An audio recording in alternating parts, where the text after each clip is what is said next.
Hello? Guys? Yo! Hi, Destroma, Lupus, hated follower, Shebnitz. Oh my god, there's so many. Hi! How's everybody doing today?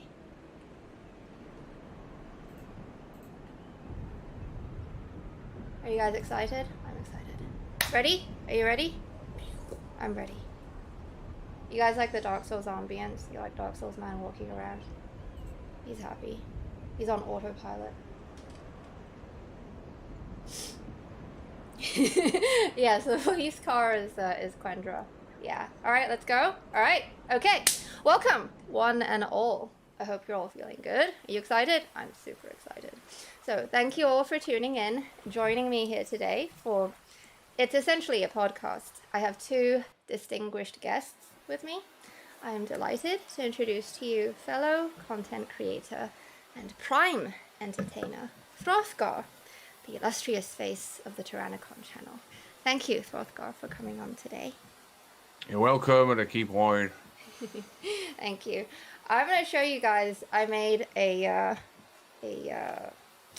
epic moments, my favorite Throthgar moments, little compilation video. Hope you enjoy. Are you ready for it? Here we go. 1, 2, 3.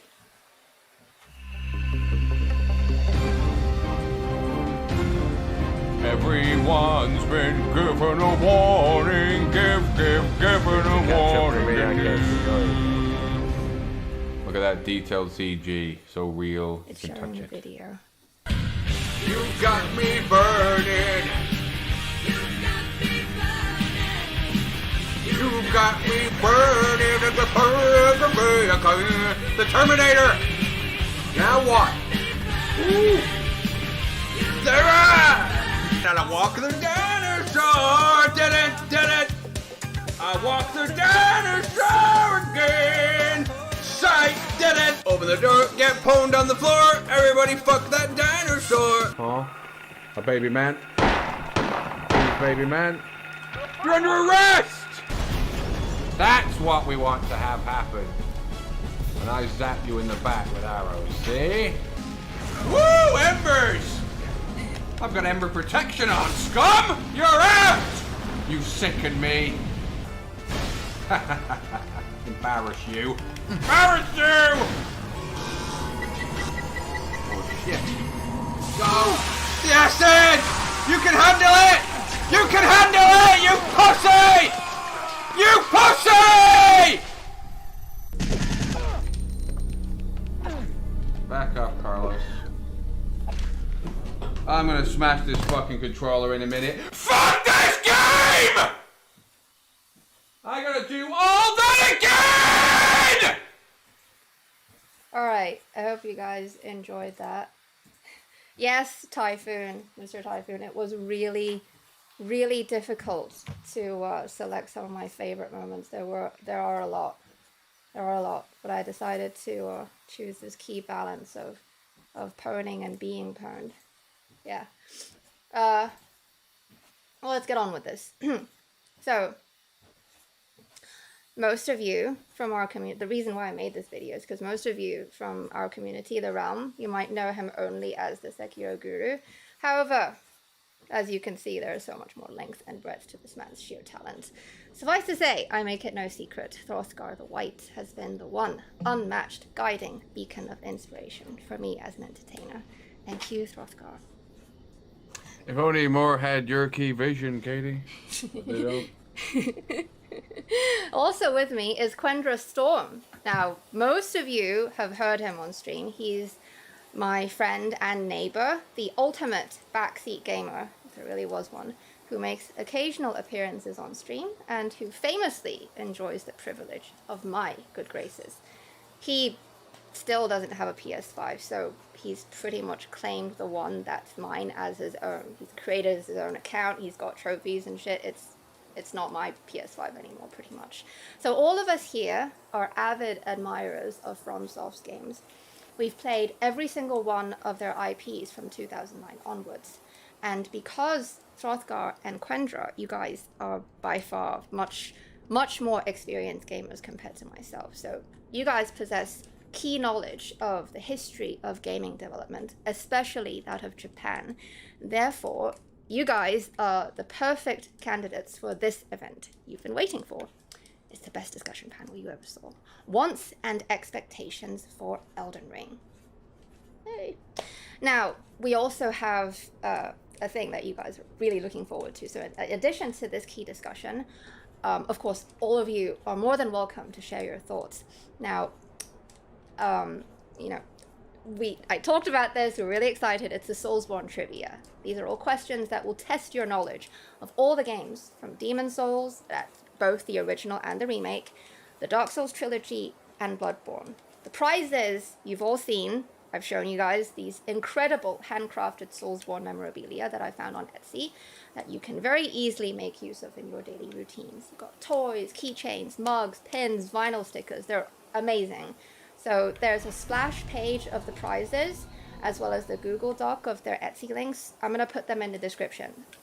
I didn't do it yet. I'll do it. So they're all going to be in a gift basket, basically. So the winners, you can choose whatever prizes you want based on the dollar amount cohesed with your placement. First place winner gets $35, second place $25, third place $15. And this doesn't include taxes and shipping because that's a hassle. Now there'll be 3 winners in all, determined by those who get the highest number of correct answers. And I'll be tallying your names as we go along. And the methods by which you can claim your prizes will be listed in the description of this video.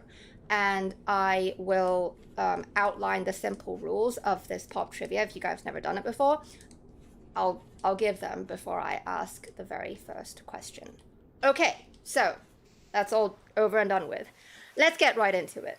Now, I'm going to do my best to keep us adhered to the main topic, which is wants and expectations. Now, inevitably, we're going to have to talk about previous FromSoft titles, what we like and what needs improvement.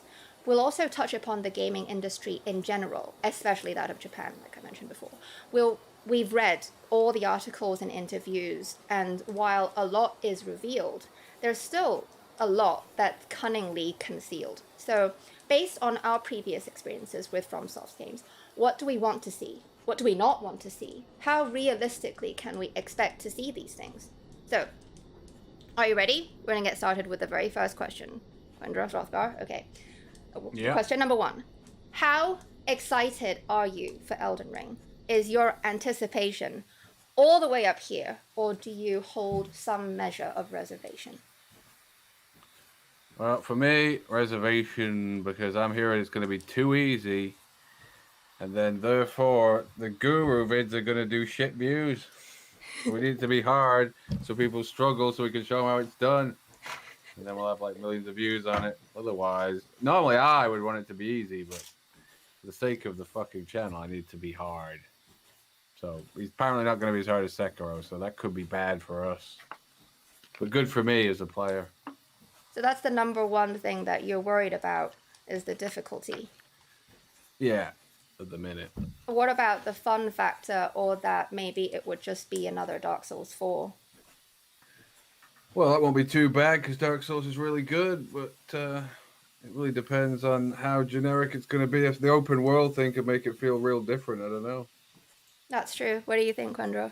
Are you excited for this, for Elden Ring?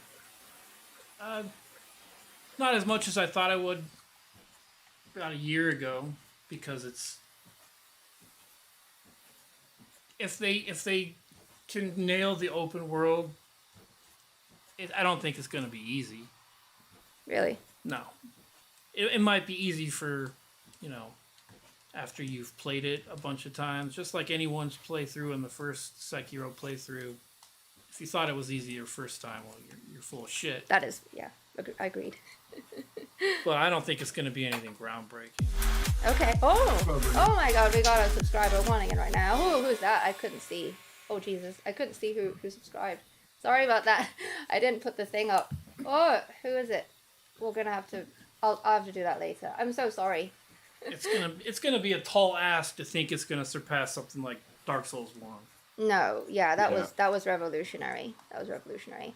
So on that note, we're talking about Dark Souls now. So as FromSoft's fans, from Softlands, does enjoying their games, does it ultimately become a curse? Now, a commonality I see among fellow lovers of FromSoft games is that we enjoy such a high level of immersion, replay value. Their games are so good. So my benchmark is set really high now that it kind of renders most games unenjoyable. Is that the case for you both?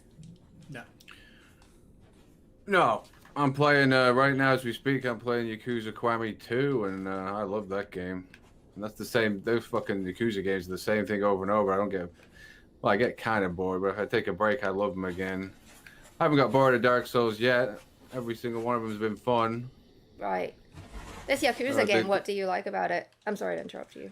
Fist combat. I love, punching, fighting games. They don't really make them anymore. That's why I'm pissed off that franchise is now going turn-based, because, that was what made it unique. It's fist combat. Let's get rid of that and do another turn-based game. We haven't got enough of them. That's why I like Dark Souls. I like the combat in it. It's quite fun. That's why I prefer it to Bloodborne. I prefer the Dark Souls combat. Gotcha. Same goes for Sekiro. It's very different from, just like Bloodborne, very different from Dark Souls. Yeah, I gotcha. Yeah. Are you guys ready? Hi! That's a pop trivia question. It's time for the first one. Are you guys ready? Yeah. Question number 1. Pay attention. In Dark Souls 3, name one area that is not swamplands or submerged in water where a lone small crab can be found. I'm going to repeat that. In Dark Souls 3, name one area that's not swamplands or submerged in water that you can find one small lone crab. There's only one place where this happens. Go. Was that a question for me and him, or you can answer if you want. You can try. No, I think I know. I don't remember the name of the place. You can give me let's wait for the chat to answer. No, liar on. Wrong. Sorry. Close. Your chat's ahead of me. I can't see that comment. Oh, you can't see the chat. No, it's not a giant crab, Sheb. It's a tiny crab, little one. By the way, I forgot to mention the rules. I'm so sorry, because I assume that most of you know the rules because you've played it before. Now, because of internet connection differences, now my internet's super fast, so let's go by mine. We're gonna base it off of what I see first in the chat. We're not gonna go by anyone else's. So the first person I see who answers the question correctly, your name's going to get tallied. Now, if a question requires multiple answers, as in a list of things, please put all the answers in one comment. Because if you list them in multiple comments, it's a fuckfest. I can't keep up with it, and it's not fair for other people. So, please remember that. My face is a rule. Well, you don't know? Are you serious? You guys need a hint? Come on now. Come on. It's... Okay. Dog camera invades you right there. You need... Okay, this is a way that you get something very, very useful. You have to do this thing in order. Good job! Good job, Lyron. Nice. How do you do that? How do you do it? In the catacombs. That is correct. How do you do it? How do you get that crab? I'm waiting. I'm so excited. I'm going to put your name down because you did kind of say it. Okay. It was kind of correct, but I'd like more details if possible. Very good, Lyron. Someone tried to, that limit break? Very good, Avi. Very good. I'm gonna give you guys each one a point. Very proud of you. Okay. What were you saying? What was the answer? The answer is the ball, the giant ball of bones in the catacombs. Yeah, when you break it, there's a little crab in there. Well, I thought it was the first bit with the Birdmen are, which is technically the swamp, I suppose, but it's not actually in the swamp. No. Although that might be just that stupid mod. Yeah, I'm you're playing you're confused by the mod. There's too much differences in the mod. Yeah. Yeah, the mod probably put a crab there, and I thought, oh, right, what's that crab doing there? Exactly. Like when you see it, it's like, oh my god, why is it? Yeah, it's not in the swamps. What's it doing on P land? All right, let's go back to the trivia. Oh, good job, Lyron. Seriously, Lyron, Avi, you guys each get 1 point. All right, let's keep going. Now, how has playing FromSoft games affected the way you go about other games? Does it affect the way you play other games? For example, well, mostly RPGs, I guess. For example, you know how we have to be super careful, attentive, you know, just barge into an area. I mean, when you first start playing Dark Souls, it's a habit. You just walk into an area, but now we're more careful, right? We start locking on to things, we look around the corners and things like that. Does it affect the way you play other games? Well, other games are pillaging everything they can possibly can from Dark Souls, and it kind of gets a little old. But sometimes some games pay homage to it pretty well. Like Salt and Sanctuary did a pretty good job of a 2D version. I mean, it's not completely kind of different gameplay aspect, but they mimics and all that kind of stylization. But I mean, one thing Dark Souls is pretty horrible that you don't really hear about too much is, they kind of were the first to cut music. Music was never a big part of areas, or it was always these climactic boss fights where the last thing you wanted to do was hear the music. We're going to talk about music in a little bit. But yeah, for me, no, it's other games are kind of, not ruining it, but a lot of them don't do a very good job. Right. Like, especially those that are Souls-like. Well, that and the ones that try to be hard for the sake of being hard. For whatever, nerd thinks he needs to pwn it and, that okay. kind of thing. But I'd like to address chat for a little bit. Soul Hardia Chowdhury. Oh my god, Chowdhury. I can't say your name. I'm very sorry. He has a question for Throthgar. How do you rate Banana's guides? I thought those guides were kind of awful, with the exception of a few of them. They were way too hard to follow. They're horrible.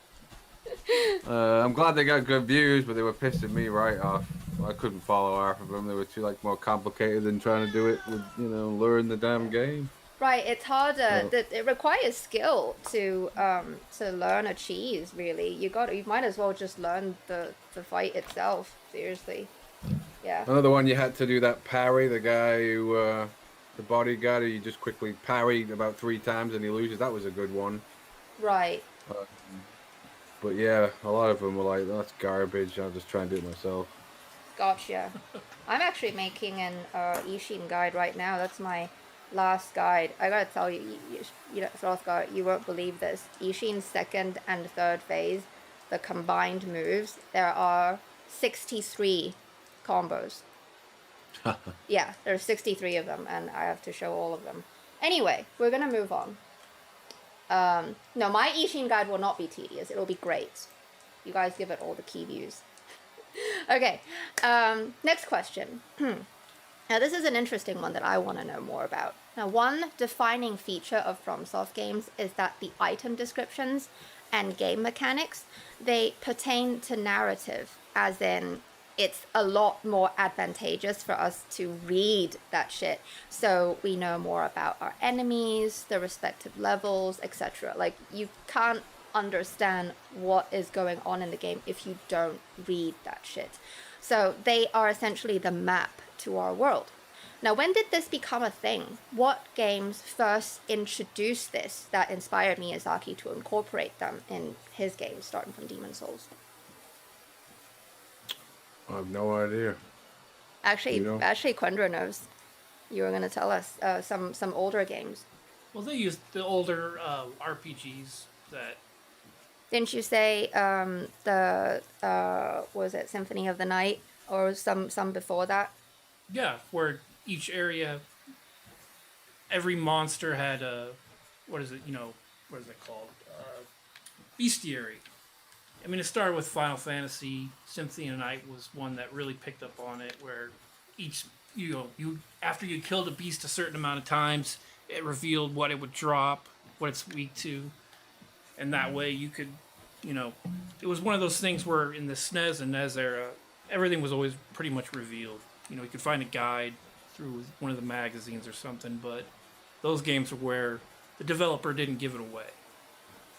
Right. And that's rare, because usually, I mean, there's a lot of bullshit where, a developer is going to drop a hint somewhere, like the monkey fight in Sekiro. Somewhere, a lot of people had issues with that. There's going to be, the guide, whoever had the official guide or something like that, but there's, in the old school games, it's where you literally have to grind a character or an enemy for a 4% drop. In order to learn more about them. And then them. you get lore on it. And it's essential. You kind of have to know these things in order to progress further into the game or make your game less... It's more of the, the old school way of getting bonus content. Okay. Because back in the day, a lot of people forget, when the game was sold, that cartridge, that's it. That's true. There's no patch 1.449, whatever. Do you agree with that, Throthgar? Do you have any recollection of this sort of mechanic in these older games? Yeah, pretty much, yeah. Okay. I mean, it's not massively new. Hi, Mixtape Ninja. I don't know if I missed you. Alright, yeah, no DLC, the Stroma. Alright, let's keep going. Now,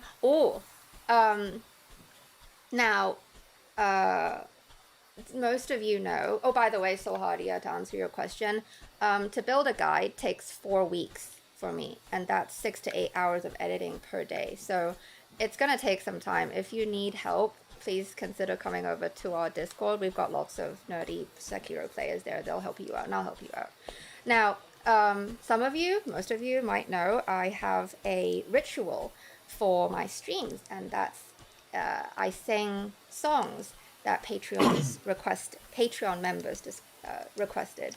Now, those of you, the patrons that are on Discord, you guys so sweetly, collectively selected a song for me to sing today. And I also have a song for Throthgar, which we will do later. Are you guys ready? You want to hear this song? Are you excited to hear the song? This is from what's the movie called? Kill Bill. It's the opening of Kill Bill. Bang Bang. By Nancy Sinatra. Do you know that song? No, I don't think so. No?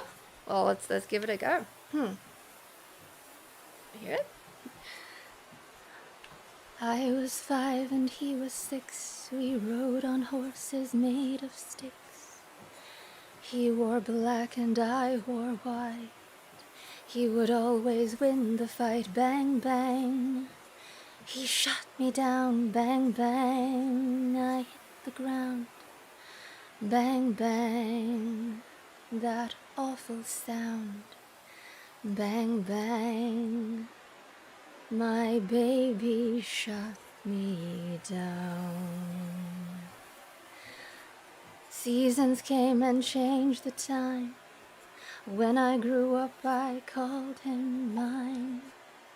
He would always laugh and say, remember when we used to play? Bang, bang, I shot you down, bang, bang, you hit the ground, bang, bang, that awful sound, bang, bang, I used to shoot you down. Music played and people sang. Just for me, the church bells rang. Now he's gone, I don't know why. Until this day, sometimes I cry. He didn't even say goodbye. He didn't take the time to lie. Bang, bang. He shot me down, bang, bang, I hit the ground, bang, bang, that awful sound, bang, bang, My baby shut me down. Alright, that's it. And we got a really good song that Throthgar requested. It's gonna come later. You guys like that? I love that song. Well, let's keep going with the discussion. Now, okay, now we're getting into stuff that we know about now, with regards to the interviews and what have you. Miyazaki, he mentioned that Elden Ring will have a feature that we've never had before in previous FromSoft IPs. Now, this has been confirmed, and that's an actual map for guidance. We can also, at any given time, pin one destination of our choosing, though only one. It's not something we have to use, this map, but it's there. Do you think this... Oh, thank you for the power donation. Who power donated? Oh my god, thank you to Stroma for the power donation of 20 American dollars. Thank you so much. For the realm. What was I saying? Oh my god. It's your fault. I don't remember what I was saying. Okay, the question is, do you think this feature might be too coddly and take away from the iconic FromSoft navigational experience? Or do you look forward to it? Do you think it'd be useful or essential in an open world game? So what is it? What's The question is that let me backtrack. This map. We're gonna have a map. Do you think it's too, like, it'll make the game too easy? And you know, would it take away, because there's a way we go about FromSoft games, the navigation, the exploration. It's very iconic, the journey to finding your way and opening up your map and connecting your map. And you know, we don't know where we're going, so we're just kind of walking blindly. Now that there is a map, do you think your experience of exploring in a FromSoft game will be ruined, or do you think it will be good? Is it essential in an open world game? It might need it in a massive open world game. Depends how big it is. Do we know how big his open world map's supposed to be, as he said? We have no idea, but Lupus Yonder Boy points out that you have to put the map together piece by piece. I mean, that's just like any game. You're not gonna, like, you're gonna have to build your map, essentially. You gotta find the map fragments first, but still, it's a map. So... They said that, I mean, he compared it, when he was comparing it to Breath of the Wild, he was kind of hinting at much larger. And that map was huge. Oh, larger than Breath of the Wild. Yeah. Bigger than that map, then yeah, we probably need a map. Okay. And the fact that you can pin your map, you can only pin one place though. So I don't know. I mean, if it's a map like, you know, they said it was something akin to the Sekiro map. It's not like a 2D flat surface, you know, it's one of those artistic kind of stylized maps. Who knows? But if it's that huge, you're gonna, yeah. I don't think it's a stylized map. That's not what I think. Yeah. I think that it's really gonna help you, you know, navigate. It's not just there to be pretty, especially since you can pin it. Yeah. By the way, thank you, Dark Angel Raphael, for the subscription. I'm very sorry I couldn't see it. My layer of the alert box in my Streamlabs, I forgot to put it up. It's beneath like this particular project, so I'm very sorry. Okay, so let's. You're one of my biggest Star Wars fans, Raphael. So. Oh yeah! Oh, that's awesome. Thank you for moving over to us as well. I hope you enjoy our content. We're gonna have lots of new stuff like music videos. I'm really excited about that. Well, let's keep going. Now, actually, oh my god, I forgot. We have a moment here. Ready for it? Are you ready? Are you ready? We have another pop trivia question time. Now, this is question number 2. Are you ready? Are you ready? This is question number 2. In Dark Souls 1, name all the ways you can obtain the demon's great hammer. I repeat, In Dark Souls 1, name all the ways you can obtain the Demon's Great Hammer. Massive donk hammer of key powers. I definitely don't know that one. You don't know? You don't even know one of them. I don't know how to that. get it. I'm guessing from one of the fat demons, but I might even be wrong about that.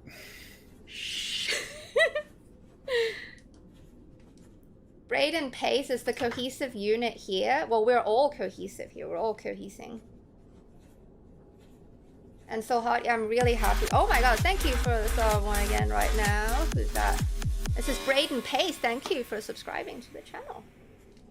Very good, Dirty Jazz Hands. That's one. Mr. Typhoon.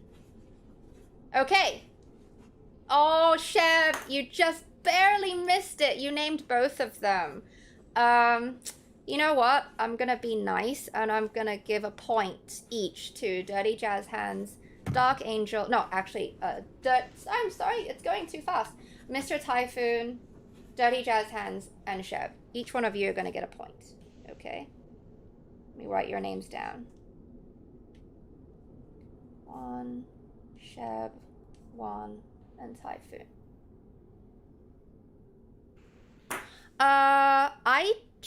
Mr. Typhoon, I don't think it comes from Shiva of the East. But yes, the answers, if Throthgar you want to know, is you gotta beat the Asylum Demon, the Slob Demon. You gotta defeat him first try. As in, you can't just walk in there and then, I'm gonna go into the tunnel and do the head bonk thing. You gotta fight him then and there, and you gotta beat him first try. Then you can get the demon hammer. It's really easy on your first playthrough. You just throw 3 black fire bombs at him and it's done. So there's that, and then there's what was it?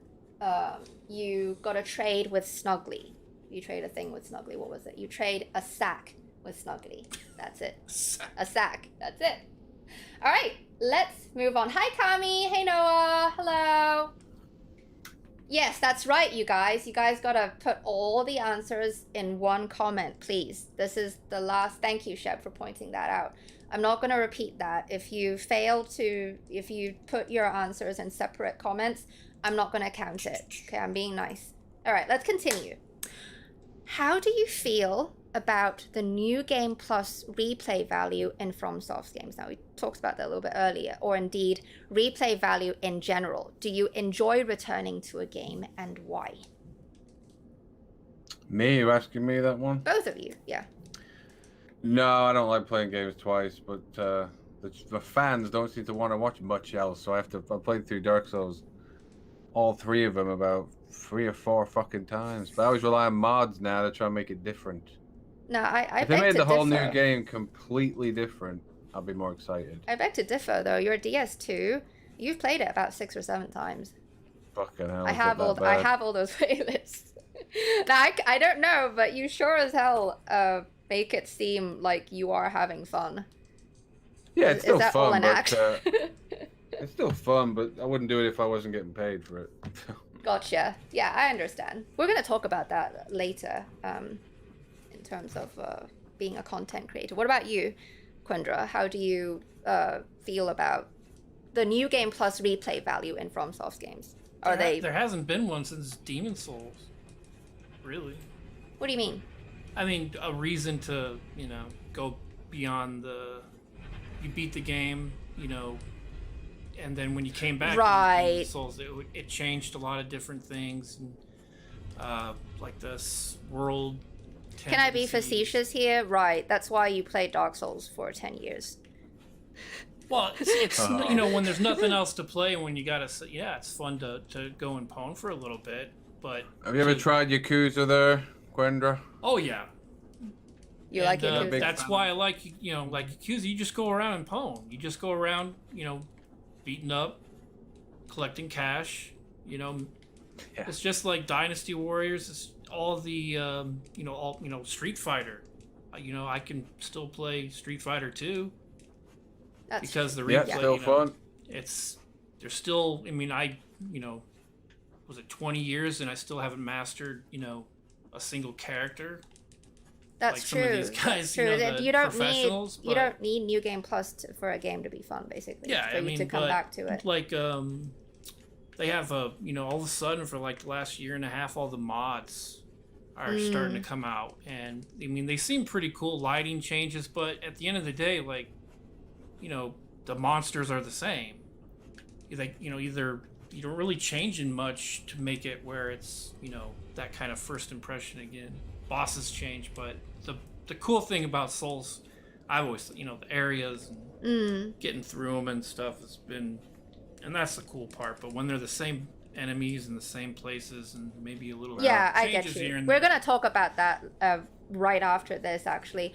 And thank you, Destroma, for reminding us. Did you know, Throthgar, that on Wednesday it was Dark Souls' 10th anniversary? I especially streamed it. Yeah, for that Banana told reason. me, yeah. Yeah. Banana told me. Yeah, it's really. Depressing how fast that's gone by. I know, it's a little Crazy. scary. Yeah. And Noah, indeed, I feel the same way a little bit once you platinumed a FromSoft game. It's kind of like, you know, I need a little break from it, except for Sekiro, because I'm really nerdy about that. All right, let's continue. Now, since we talked about New Game Plus a little bit, we're gonna go deeper here. Do you wish that New Game Plus can be improved upon? And if so, do you think Elden Ring as an open world game could be a platform where such new changes could be implemented? Now, I'm gonna give you some examples. Like, I would like them to be just like Quendra, whole separate experiences, kind of like hard mode in Ghosts and Goblins, where all the levels are that much more bizarre, or Symphony of the Night when the world is upside down. Yeah.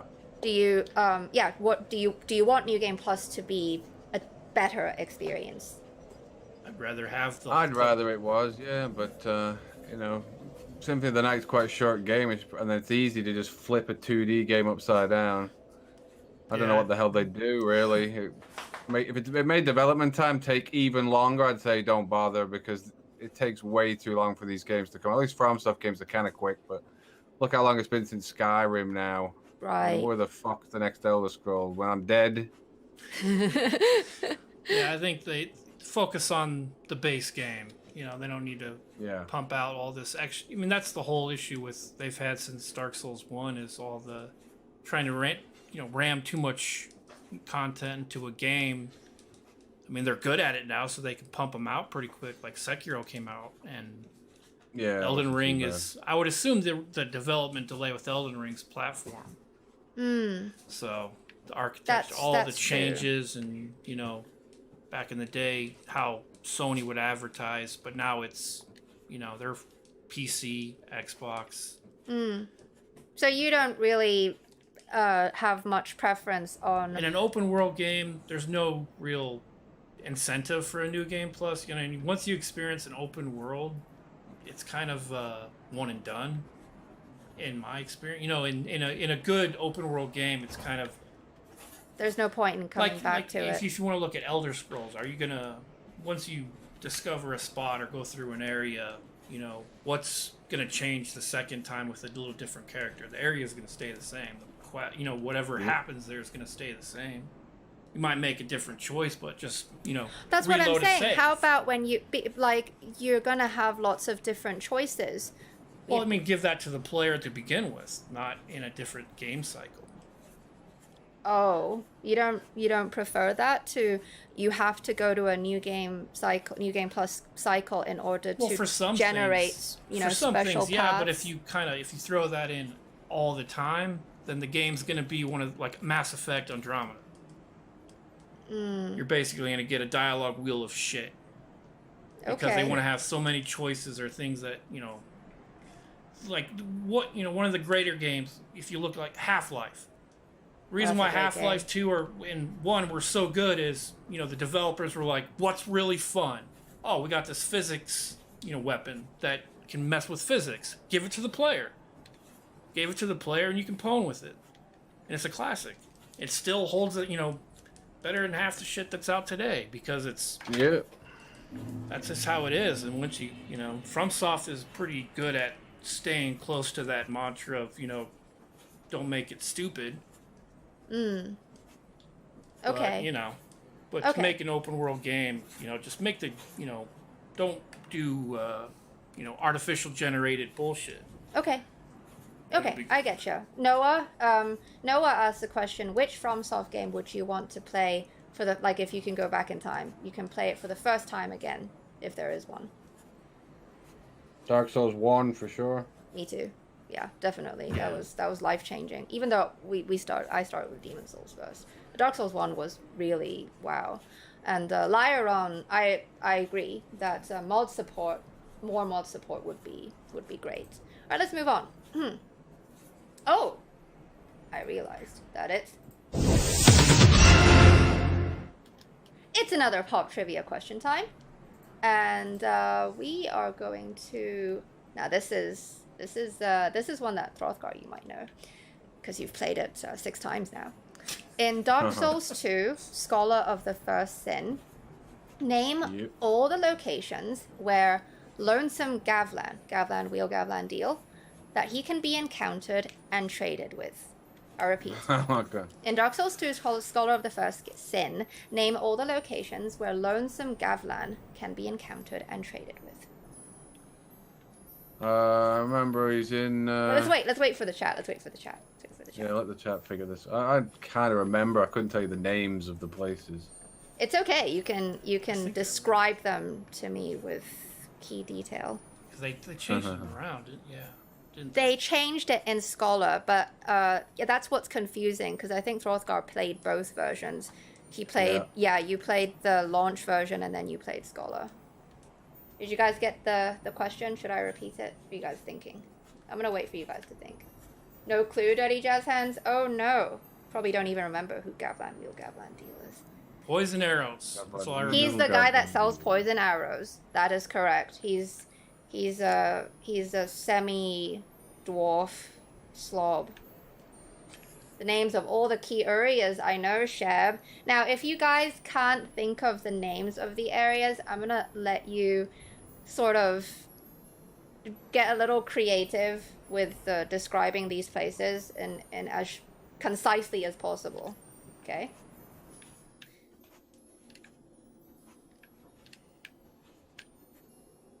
Oh, you only played Sekiro from FromSoft. Ah, well, you should play it, Sohardia. Dark Souls is incredible. You're missing out. Exactly. I know it's got a lot of things that Sekiro actually doesn't have. There's not much, exploring in Sekiro. It's more about the combat. It's basically a boss rush, that game. It's got area music though. You guys are really thinking hard. I'm gonna give you a clue. There's 3 places. If you can name the person who can name the most places, you're gonna get a point. You guys remember who Lonesome Gavlan is? Guy who sells you poison arrows. Oh, the chat's really struggling. My favorite Throthgar quote? Oh god. How do you even... Very good, Sheb! First one! Very good. Oh, Mr. Typhoon, you barely made it. Oh, very good. It's the shipwreck area, the pirate area, and the doors of Pharos. That's what Sheb said. Now, and Typhoon, you got the same answers. Harvest Valley, guys, you can also encounter and trade with him there. Okay, so I'm gonna give a point to Sheb. Right now, Sheb is leading. 2 points. All right, let's continue. I'd like to talk about what makes Japanese games. Now, this pertains to you more, Throthgar, because you used to be a Sony game tester. How differently are things done between big name Japanese and Western developers? How differently do they view game testing? They're not that strict about game testing in the West at all. In fact, they used to... Most of the bugs we found, they wouldn't fix them unless they were major ones that you couldn't progress. And the Japanese, like Nintendo, are really strict. That's why you don't see bugs in Nintendo games much. Or what about that one Zelda game that you hate? Oh god, that pile of shit. That's not so much bugged as much as it is just piss poorly made, though. Yeah, that's a new one I don't know too. what That's not happened like there. the old NES era or SNES. That's Twilight Princess. Hilarious playthrough. Can't believe you're sticking with that. I hope people game. are finding it funny because it's not fun to play. It's fun to watch. Because I don't know how many times I would have quit. Just like the desert, when you're on the, was it the Frisbee desert thing? No, I couldn't do it. Yeah, that thing's fucked up, man. The worst power-up ever. Yeah. Okay. So basically, Japanese games they're much more reliable, and so therefore it's safe to assume that no matter what, FromSoft, they're never gonna put out a shitty, bug-filled game, and especially when there's so much anticipation on the line. I'm really looking at you, CD Projekt Red, with that piece of shit. So on that note, let's go back to the topic at hand. There's one aspect I always wonder why don't people do this when they discuss an upcoming game. Now there's one aspect of discussing expectations, especially from a new FromSoft game, it's rarely taken into account, and that's the fact that with each new IP they implement mechanics that have been tested and proven successful in previous games, meaning they're always further building upon what they've experimented on and learned in the past. So what are the things from previous games that you think is reasonable for them to find their way into Elden Ring? Let's start with Sekiro. Sekiro was the most recent IP. So, based on the interviews and trailers, what new mechanics introduced in Sekiro could be further built upon in Elden Ring?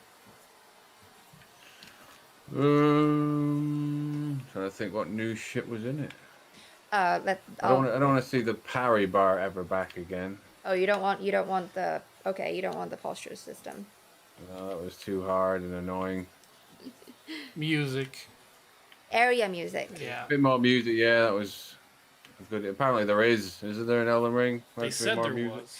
They said that yes, it was revealed that Elden Ring does have area music. Be Can't nice. think of what else more. was in it. Can't think of more. It's what the whole was it techniques learning, like death blow, you can get your health back, those old school kind of power-ups where Yeah.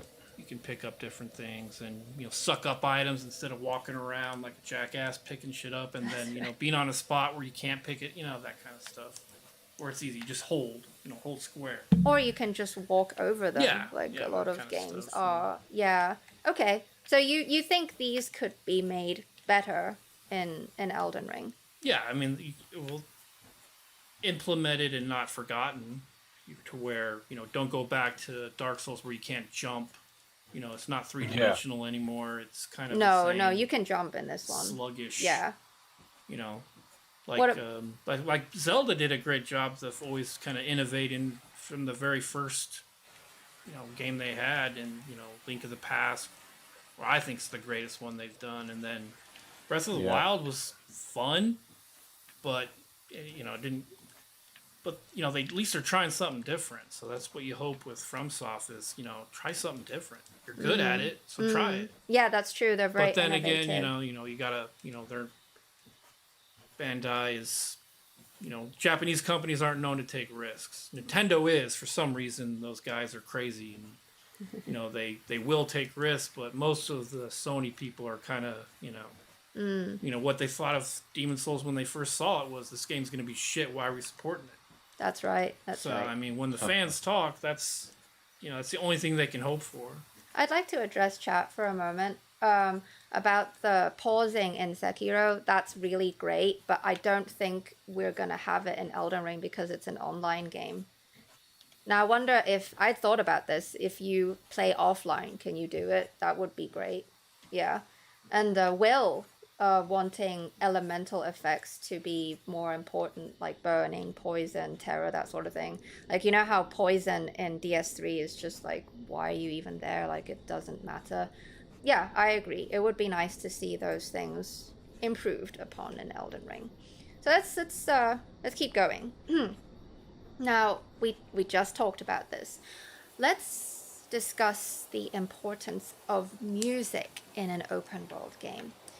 Now, currently, AAA games, their production levels on soundtrack, compositions, audio designs, it's kind of commonplace for the consumer end to not really, I'm just gonna say it, they don't, it's not really addressed how good the music is. Like, generally when I read reviews or just people's anticipation for the game, music is just not mentioned. So yeah, like, it's just, unfortunately, music kind of just takes a back seat. Now, how do you feel about this overall? And do you think FromSoft will fall into a neglect of such a powerful component that made great games what they are, so iconic, memorable, and immersive? Yeah, just look at Breath of the Wild. What the hell happened there? Greatest chance they had to, bring back, at least recycle the music from the past. No, they just decided to, forget what made the games great to begin with. So, Yeah. You gotta hope that at least, it's... But my question is, do you think FromSoft will also do that? Like, will they kind of... No, they spend a lot of money. I mean, on hiring the same composer who did Sekiro, Yuta Kitamura. Well, they had the old school guy, Demon Souls, Dark Souls, guy. and DS. I think he did some for DS2 and Bloodborne, but that new, she's a Kitamura. pretty young composer, but at least, because, you ask any gamer nowadays to name a composer, name a famous composer. Or a game music guy, Koshiro, or, some of, any of the Nintendo. And you really don't hear it because music sucks in games most of the time. Nowadays, yeah, it really does. Or it's just an afterthought. Or there's no music, or maybe they just cycle old soundtracks, or areas have the exact same music, or whatever. Just any way to cut the cost of hiring a composer. Yeah, because, back in the day when you played a game, you sat there and you were playing it, but now it's being distracted by 1,000 different things, so the developers think that, they don't need music then. But, music can make it break a game. That's what I was going to ask you. So just a moment, let me address chat for a moment. Yes, I will play Hollow Knight for you, Mr. Typhoon. I know, I'll play it a little bit, okay? And I agree, Dirty Jazz Hands, that in Dark Souls, there's the lack of music. It adds to the atmosphere and isolation, but it's also, you can really drive the narrative with area music. It's really important, I think. Drew Griffin wants Throthgar to talk more. It's not my stream, buddy. Well, you are my guest. Yeah. Anyway, let's. I can't be interrupting constantly. No, please do. Please interrupt me. I didn't get him on. Well, yeah, music is key. That's why I add fucking music to my Dark Souls Let's Plays, because yes, it's so goddamn boring. It's too silence. quiet. People say it's more atmospheric. No, it isn't, man. That bit in the first Dark Souls, that fucking, what's that place with the crabs, the big shell things wandering about called again? What's that called? Ash the only Lake? bit Ash with Lake. music. Ash Lake, yeah, that music's fucking awesome. It's That beautiful. Probably is the most atmospheric area in the game because of that. Yeah. So this idea that less music is more atmospheric is just fanboys going, now we're not going to say anything bad about fucking Dark Souls, but come on now, that's one of its fumbles. Right, I agree. Can I point out also that I really like your music choice for Salt and Sanctuary? It's awesome. Oh yeah. All the Very- music That's all 16-bit, mainly 16-bit Yeah, it works. music It on works that one. beautifully. Works beautifully. Yeah. All right, let's keep going. Oh my god, I opened the wrong browser. Sorry. Do you think, now, you just said this, Quendra, do you think that the music can be powerful enough to make or break Elden Ring? As in, not like that, but just like in terms of being just a good game versus an incredible one. Can the music be that pivotal? It can be. You really think so? I'd say so. Look at fucking Symphony of the Night. How much people love that. That's a lot to do with the music. It is the yeah, absolutely, yeah. Okay. Yeah, you go with both extremes, Symphony of the Night and Breath of the Wild. Which game do you sing along to or just have on to listen to music? Breath of the Wild. What is it? You get these weird, like battle music. There's no adventure music when you're on the horse. It's just kind of like, okay, I'm on the horse now. That's actually kind of what Destroma just talked about. That music. It's like.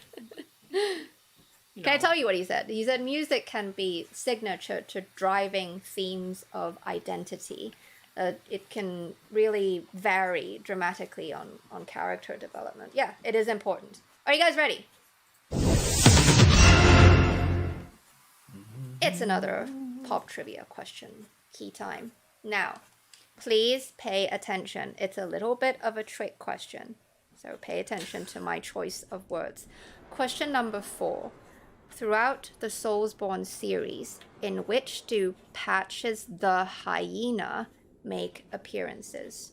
I'm going to repeat. Throughout the SoulsBorne series, in which do Patches the Hyena make appearances? Go. You leave this for the chat, is it? Because. Well, I'd like you to answer, but I'm gonna I'm gonna wait for them to give the answers first, and then I'll you can go. I totally forgot. No, Sheb, wrong. Sorry. Well, that's what I would have said. What Sheb said. Well, I'm not Bloodborne. I wouldn't have said that. Well, there is that spider guy, but his name is not Patches the Hyena. I thought it was just Demon Souls 1 and 3, yeah, but not Bloodborne. It's actually, I'm gonna give it to Will, because you said he got the answer first. It's Patches the Spider. That's right. His name is not Patches the Hyena. Okay, let me give the point to Will. Will, you get 1 point. Since you were the first to give an answer, there's only 2 games in which Patches the Hyena makes appearances. It's his name. It's very specific. It's Demon Souls and Dark Souls 1. Now, he's not in 2, but in Dark Souls 3, he goes by a different name. It's not Patches the Hyena. Alright? Yeah. Dun, dun, Dun, dun. dun, dun. That is correct. I know, it changes every game, Sheb. I know, that's why that was sneaky. That's right. Okay, let's continue. I'd like to talk about the combat in Sekiro. Now, I know you hate it, but it was also very revolutionary. I mean, it still is. And the way it can impact Elden Ring, I think it's very interesting. Because now FromSoft is always the pioneer and driving force when it comes to melee combat systems. And to this day, we still see new games that are love letters to Dark Souls, a game that's a decade old, just had its 10th anniversary. So what was so unique and revolutionary about Sekiro's combat that I think was so awesome and never seen before is the wide variety of counter-defensive measures that can positively impact the outcome of a fight. Now, what I'm talking about is via the posture system, deflecting, jump stomping, Mikiri countering, you can impact the outcome of a fight in so many different ways. And it's the simple fact of weapon interacting against weapon. That's never really been done before, other than a really shitty and unreliable parry system in 1, 2, and 3. Now, the simple just that mechanic of weapon interacting against weapon and nailing the timing of those, it paves the way to victory. So obviously, now I'm sorry, I elaborated this question really long. So obviously we're no longer a ninja unless there's a specific class for it. We're going to talk about that. So on that note, based on the knowledge we've derived from the interviews and press demo, how can they possibly take Sekiro's combat and build upon it for Elden Ring. Like, think about how Bloodborne laid the foundation for Sekiro. The bullet parry and the visceral, that turned into a more complex posture system, death blow in Sekiro. So how can they take what was in Sekiro and make it even more for Elden Ring combat? More ways to pwn. Like what? Give me Three-dimensional. give me jump. examples of what you want. You got a horse. I want to see more like fucking Yakuza's got moves in it, you know, like cool. You play Yakuza, it's got these things where you power yourself up and somebody gets too close and you press triangle and it goes into this ridiculous animation of you smashing someone's head through a window or something. That'd be kind of cool. Okay, more animation, more variety to the ponage. Yeah, put more effort into the combat. Like, that's one thing about Sekiro. I didn't like the combat because it was not my kind of thing, but I liked the way it was a bit more about that because I love fighting games, so put more effort into that, more visceral, violent, fucking gore, dismemberment. I don't think they've done it, but that would be They great. need to go back to that too. Yeah. I like dismemberment. Dark Souls 3 really suffered from that just boring. I mean, it was exciting, but when you play it and then look back on it, you know, no games are really doing that anymore. Where, you know, can you rip some dude in half? Because that shit's really fun. like that. So kind of like God fun. of War. Then you're Yeah, talking I mean about. that shit's fun. I want to see it, but no one's doing it because why? I don't know. I don't know. Yeah, that would be great to see Can you that. slice more, a guy in half? More violence in FromSoft games would be nice. I agree. yeah. Very good point, Will. I agree. A lot of those indie games are doing it, but I mean, God, I don't want to, over pixelated mess of a guy getting cut in half. I want a high detailed, textured, hardcore Yeah, the lighting. technology is there. Yeah. Correct. I want a mocap guy getting cut in half. They got the money. More environmental depth in combat, Destroma. Yeah, that's a good one. And Yeah. Noah, yes, there will be jumping, and your horse can jump too. You better be able to pwn on that horse in a better way. Well, Yeah, I fighting on think- the horses. I think Gyobu was a taste. The horse guy in Sekiro. He gave us a taste of what we could get in Elden Ring. Yeah, I think so. Now, Oh. Are you guys ready? It's another pop trivia question. Now, this is question number 5. This is a really easy one. So, get your trigger fingers ready. If you don't know this, I'm going to be disappointed. In Dark Souls, where is the blacksmith Andre from? I have no idea on that one. I'm gonna repeat. It's okay because you don't care about lore or anything or what people's names are. It's okay. You are forgiven. In Dark Souls, where is the blacksmith Andre from? Very good, Lyron. First try. Oh God, you guys, everyone, look at all these answers. Oh God, I'm so sorry, but Lyron, you got it. You got the first one.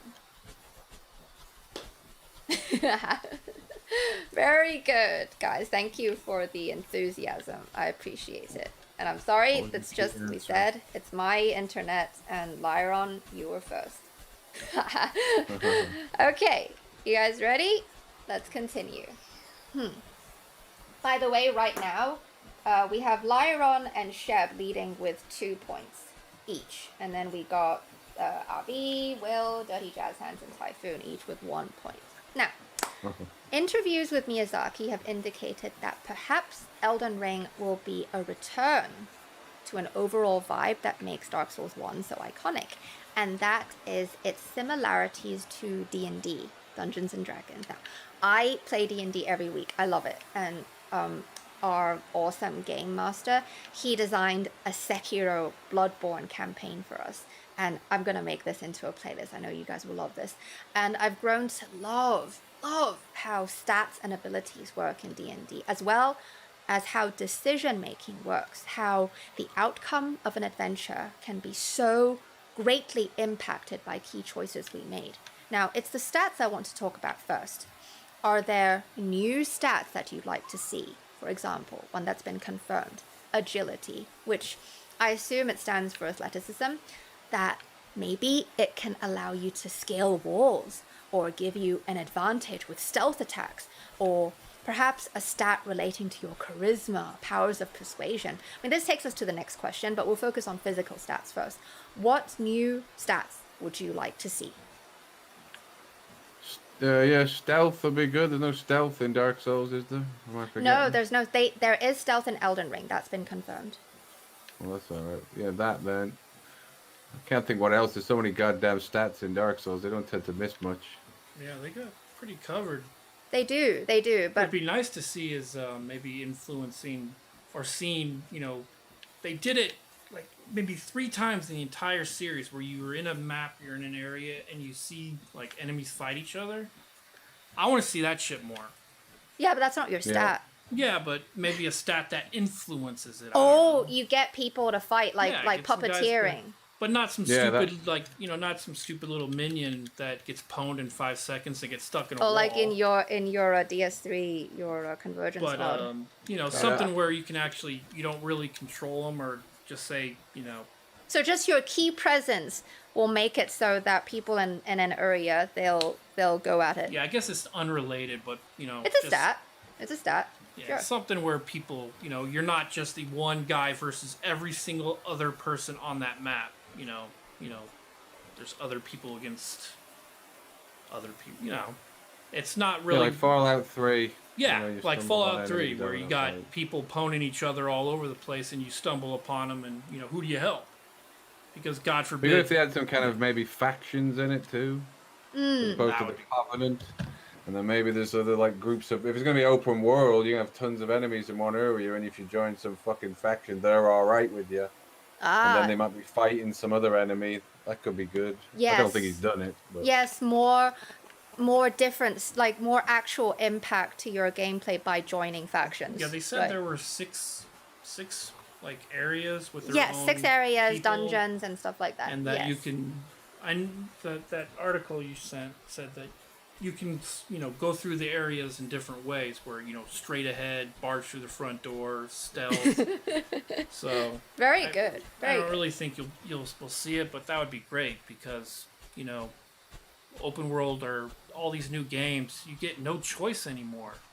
Mm, Yeah. It's not fun. that's true. I think Fallout 3, some of the like older, Jagged Alliance, Wasteland, where you can do whatever you want, kind of things. But more sometimes, freedom. sometimes it's too much freedom. I'm being a little, I'd like to address chat for a moment. There's mention of perception, charisma, instigator, lore master skill in order to discover new things in the world. You can read languages, understand how old machines work, things like that. That's great. That's really great. And Freddie Mars, well, that's the combat system we were talking about earlier. Well, let's keep moving. I love all the examples you guys are giving, and I love that a lot of you know how D&D works. That's marvelous. Now, let's keep moving on. So, as mentioned in the previous question, where I talked about stats, this time it's not a physical stat. Now, I personally would like to be able to have a stat that gives me an advantage when speaking to NPCs. Maybe I have more success in persuading them or charming them. Would you like to see NPCs come more alive in their side quests? More so even than how they did it in Bloodborne and DS3. Like, more than just, let's just get 4 endings, more than that. Would you like decision making with NPCs to be a bigger part of the game? Gwendra and Throthgar. Yeah, I think so. Anything that gives it more shit to do. I don't know what you do with it though. Well, it could open, like, for example, what you do with a person when you talk to them, it immediately, you don't even know how, but it immediately opens up one path and closes off another. And it totally affects the way you go about your adventuring. They've done that. Yes, Yeah. but I'm not saying they haven't done that. I'm saying, do you want a stat that can affect the way you talk to NPCs? you get more Yeah, if you got information from them. Sorry. cool shit out of him, it'd have to be really good to use a stat, though, wouldn't it? Because it's so slow, the grind in Dark Souls. Or, well, whatever the hell we're going to do. Slow grind in Elden Ring, no doubt. Do you think it would be? That it would be a slow grind? For an open world game, I'd say yeah. Probably. Okay. They like to drag it out. The Japanese love it. That's true. And Will, I would love if our player character has a voice, you know, instead of just the sounds of getting pwned, you know. If they can talk like Wolf can, that would be great. Let's oh, you ready?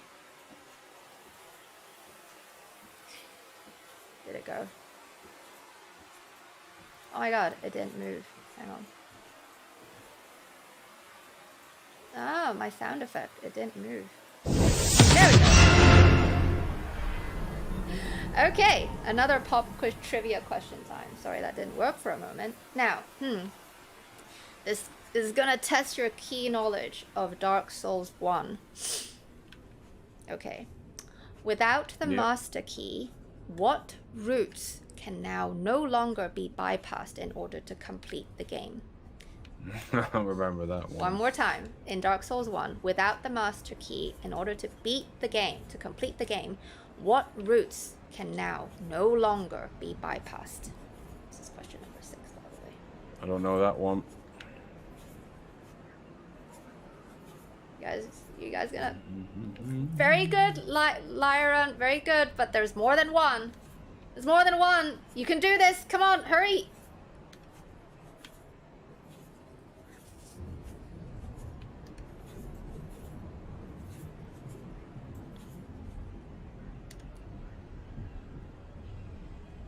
That is more or less correct.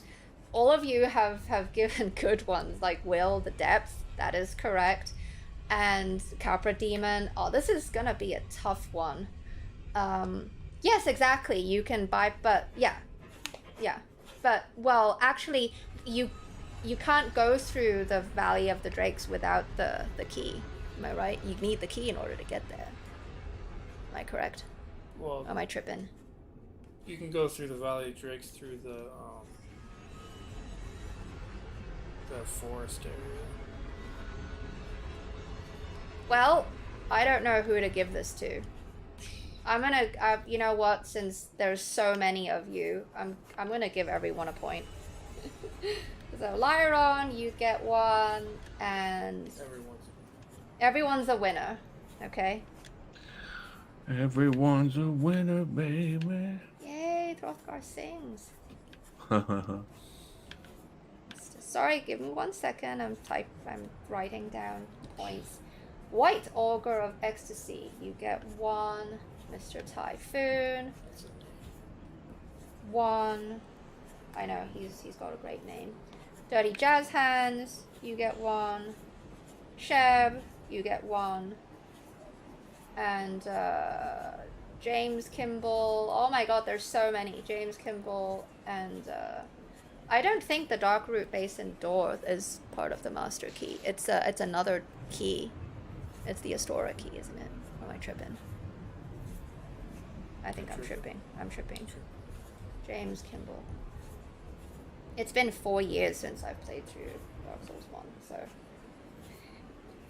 But the answers that I got from my key research and by asking Quendra, who's a real fucking nerd and who's, like I said, has been playing this game for 10 years.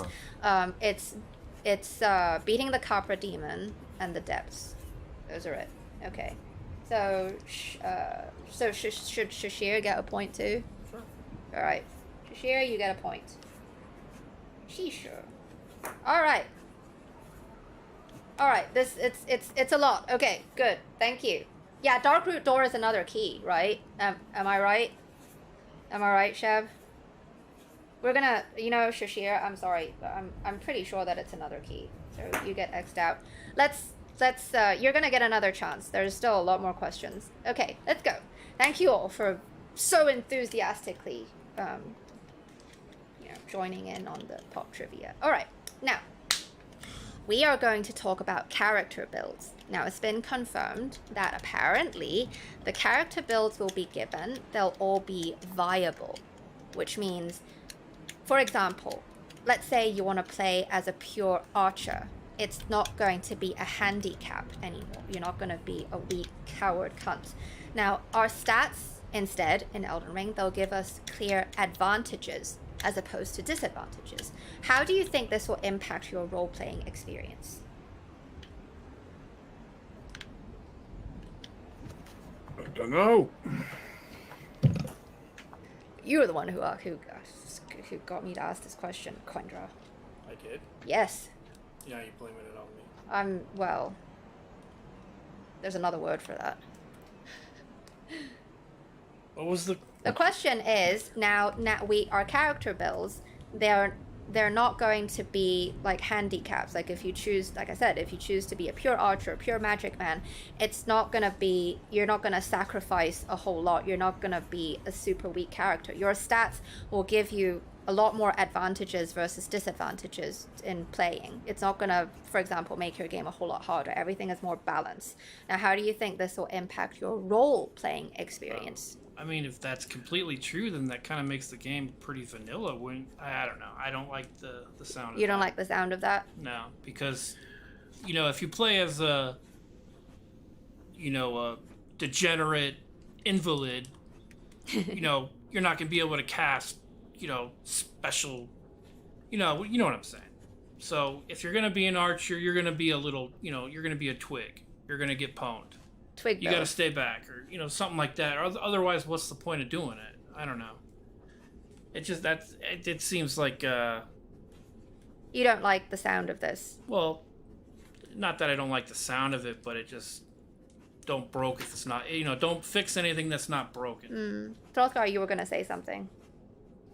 Yeah, I probably wouldn't mind it because if you watch my Let's Plays, you'll see I'm always respecking because I never know what the fuck I'm doing. I always get this thing wrong. So I always try to be a jack of all trades and end up crap at everything. Right. I'll suddenly go, hang on, this fight I want to do magic. Oh, hang on, this next fight I wish I had a melee. It just happened to me in this shitty mod now.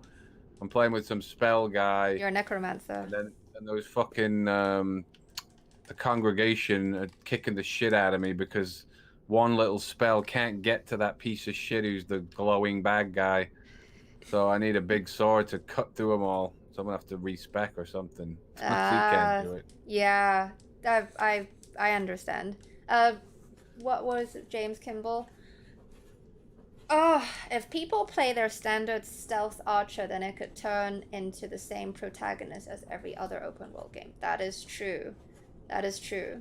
So yeah, okay. Let's move on. Quendra, this is kind of directed more towards you because I know that Throthgar doesn't play this way.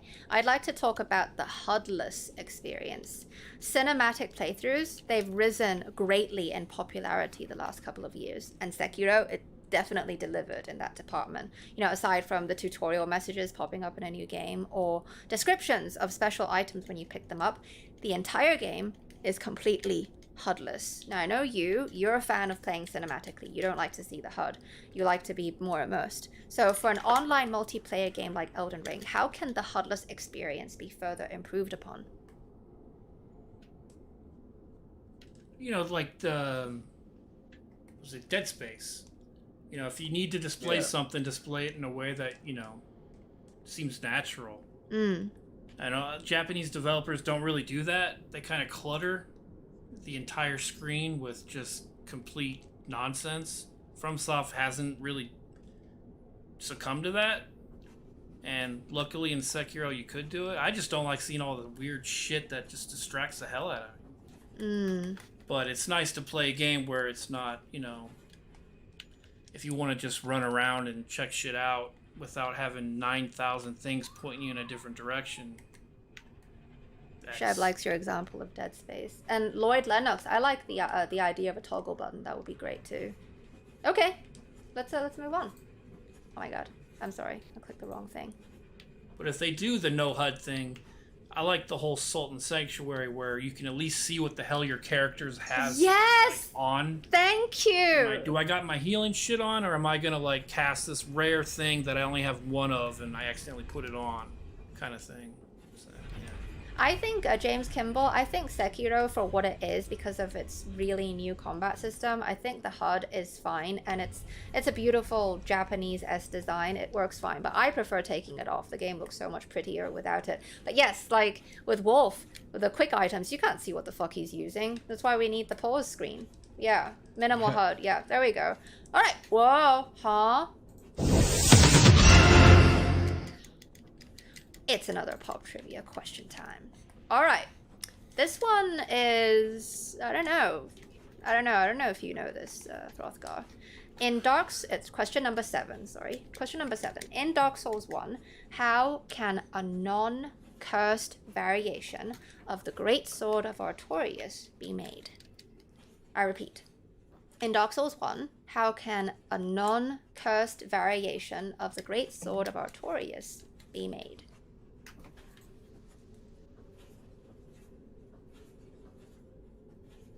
There's only one way you can do this.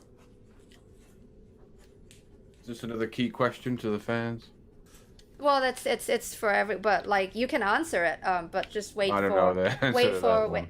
one. No, you guys are close. Close, Mr. Typhoon, close. Sheb, you're right 1 point, wrong 1 point. Will, you got it. Beautiful. Point to Will. Where are you? It's you take a broken straight sword or a straight sword hilt at +10, and then you ascend it with Soul of Sif. Spookler says hail to Throthgar. Hail! Spookler's not one of my fans. Very good, Sub to Katie Spookler is a fellow. She's a big Tyrannicon fan, patron. Yeah, So Sheb. team up with fellow fans and cohese. Oh, thank you, Throthgar. Really She's good at Sekiro. She's better than me. All right, let's keep going, and welcome Spookler to the key stream. All right, we're on to the next question. Let's talk about backtracking. We talked about this earlier. Now, it's a classic FromSoft process. Let me describe it a little bit for people who have never played Dark Souls and maybe just played Sekiro, which really doesn't have much backtracking. You go to a doorway, and what do we see? It opens from the other side, or you need a key. So what can we do? We just move on, and we kind of just forget about it. And then all of a sudden, after a couple of hours of dying a lot, proning, we find ourselves either right at the same doorway on the other side, so we can open it, or we found an unlocking mechanism along the way. These shortcuts, they are the beauty of Miyazaki's level design. They're the rewards we reap for exploration. Now, this is not something we ever see in open world games, which brings us to this question.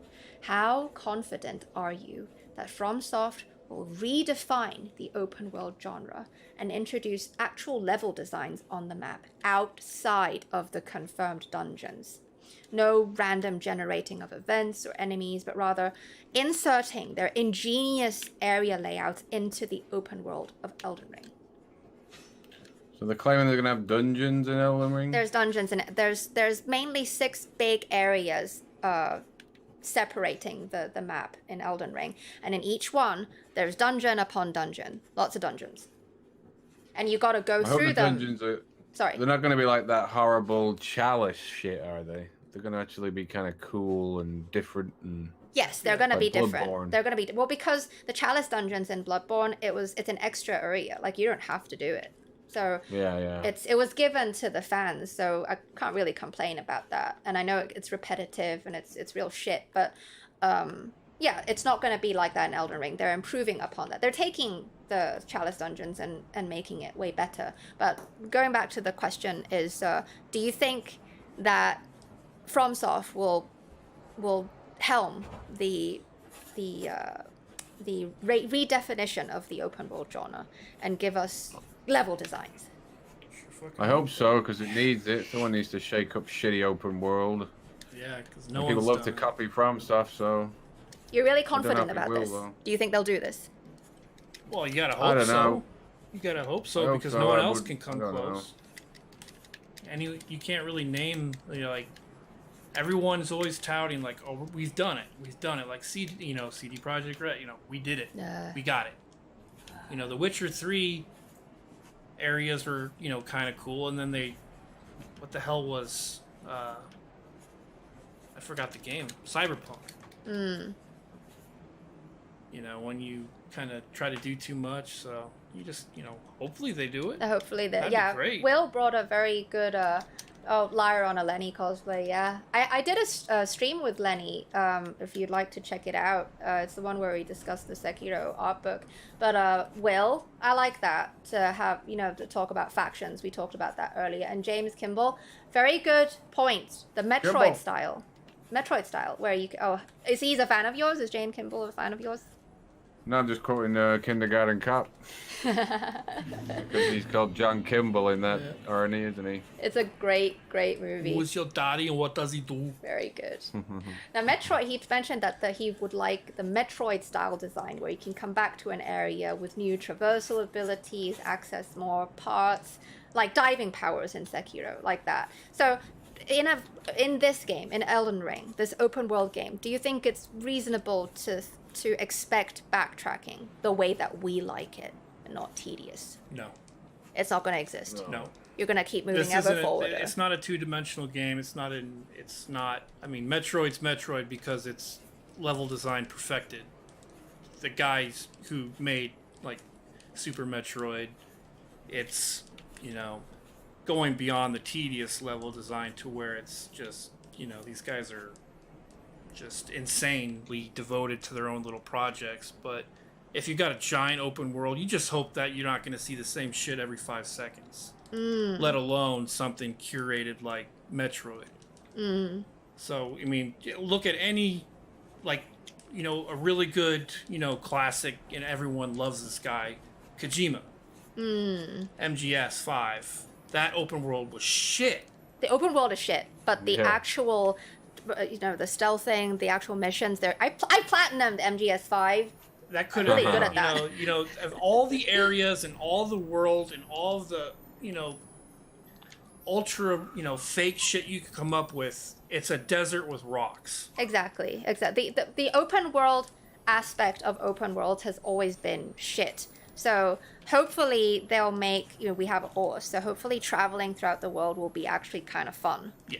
Yeah. All right. Very good points, Will. Yeah, we don't want the tedium. And that's what people, and a lot of Western developers kind of miss out on, the whole, you know, first step in making a game. Is it fun? Exactly. A lot of people forget that the whole point of playing a game is to be fun, right? Now, next question. We also mentioned this earlier. According to interviews with Miyazaki, he praised Breath of the Wild. Said he greatly enjoyed it. Now, isn't that nice for game developers to actually play games? I like that. Thank you. It's a relief that they actually play games. Now, there's certain parts that Miyazaki said that Breath of the Wild, there are certain parts of it that served as inspiration for building Elden Ring. Now, what aspects of Breath of the Wild do you think can find their way into Elden Ring? Hopefully varied locations. That was kind of good. It was all different mountains, deserts, forests. But then they always tend to do that in Dark Souls, so I don't think I have to worry about that. Yes, they have very varied areas, yeah. What else? What other mechanics, like cooking, for example? You know, environmental, weather. Yes. Day-night cycle. Oh god, that would be great. Weather, day-to-night cycle. I love that. Yeah. But what about cooking? You're dubious about that. I don't want to cook. Why would I want to No, cook? cooking was kind of annoying. It's really tedious. I mean, if you want to make some in Zelda, that's to me, that's kind of why I stopped making, or not stopped playing the game, but after you know where to get the certain, you know, high level stuff at, and then you make it, the game is basically, you know, too easy. And then There wasn't any hunting in Zelda, was there? I think you could hunt in Breath of the Wild. But it's not a requirement. Like that old man tried to teach you, but it's like, you know, whenever you're running around different areas and you see something, you shoot at it or you pwn it. But that's what Kami said. He likes the pistol upgrade. Once you get enough, you just go pew pew pew. People die. Exactly. Yeah, people, you guys, I like everyone's. We're talking about wavelengths, man. Very good. All right. Oh, you ready? Oh. It's another pop trivia question. All right. This is an easy one. Again, trigger fingers, get ready for it. Number 8. In Bloodborne, name the composer who wrote Ludwig's theme. I will repeat. That's no idea. In Bloodborne, name the composer who wrote Ludwig's theme. Key. Clue. We've mentioned this earlier. Ludwig, horse guy. Ludwig did not write Ludwig's theme, Kami. I'm sorry. You tried. Very good, James Kimball, but you spelled the name wrong. The Japanese name. Yes, it's Yuta Kitamura. Yeah. All right, Mr. Typhoon, you get a point. I'm gonna give. You know what, James? I'm gonna give you a point as well. I'm being nice. All right. Actually.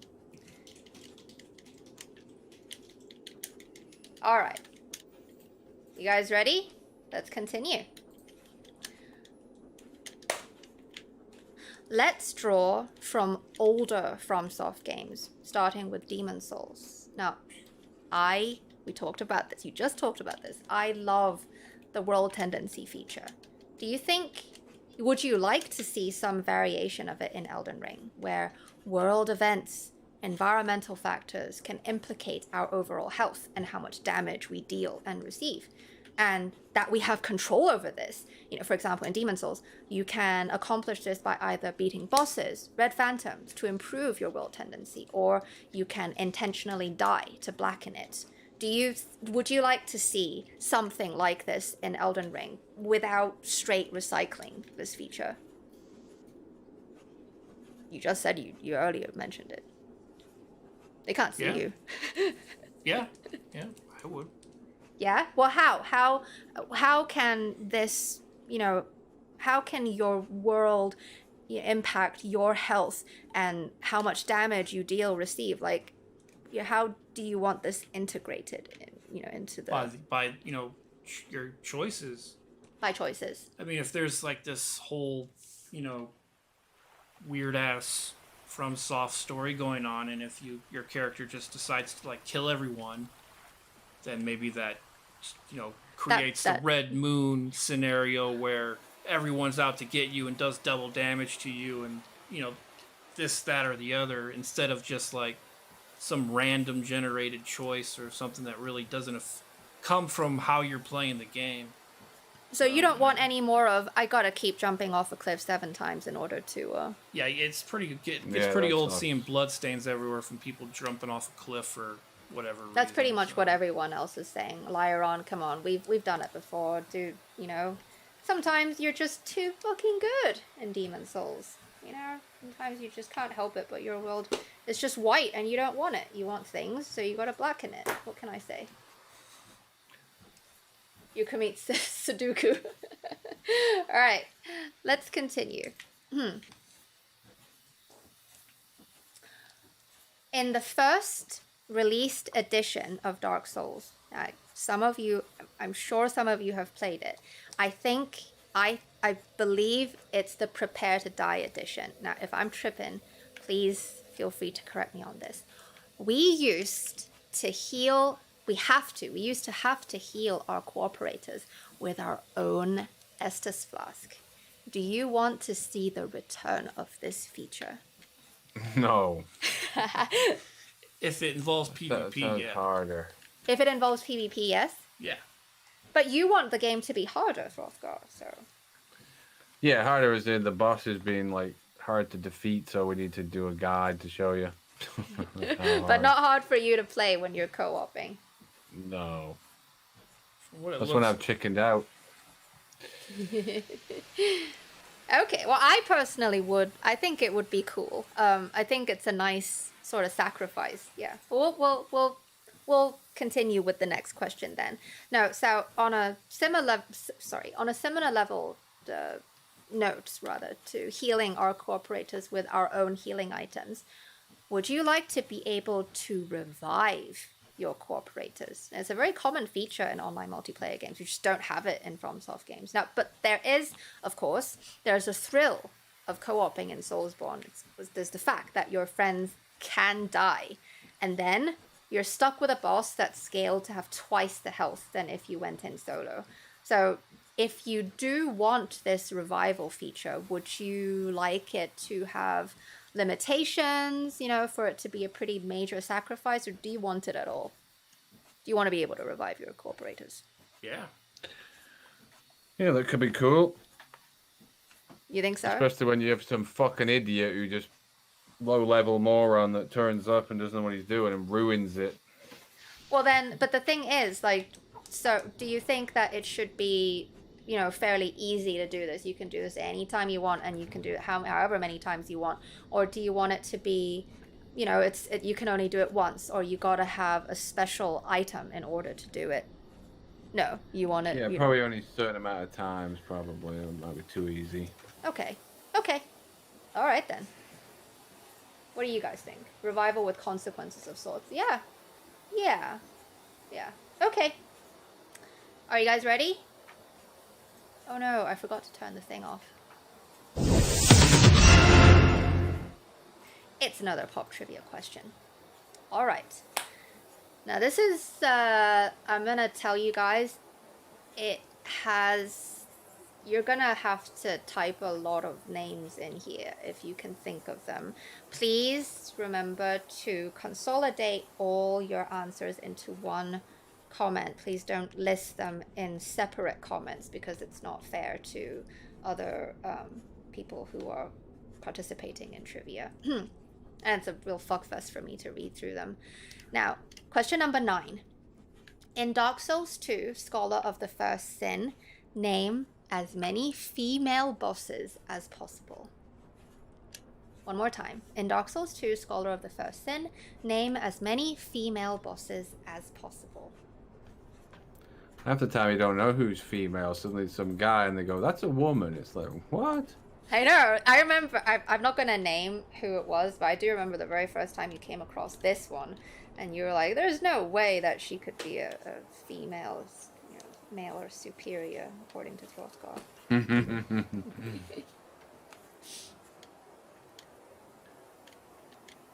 I'm gonna wait for you guys. I wouldn't know. Let's see what these fans know.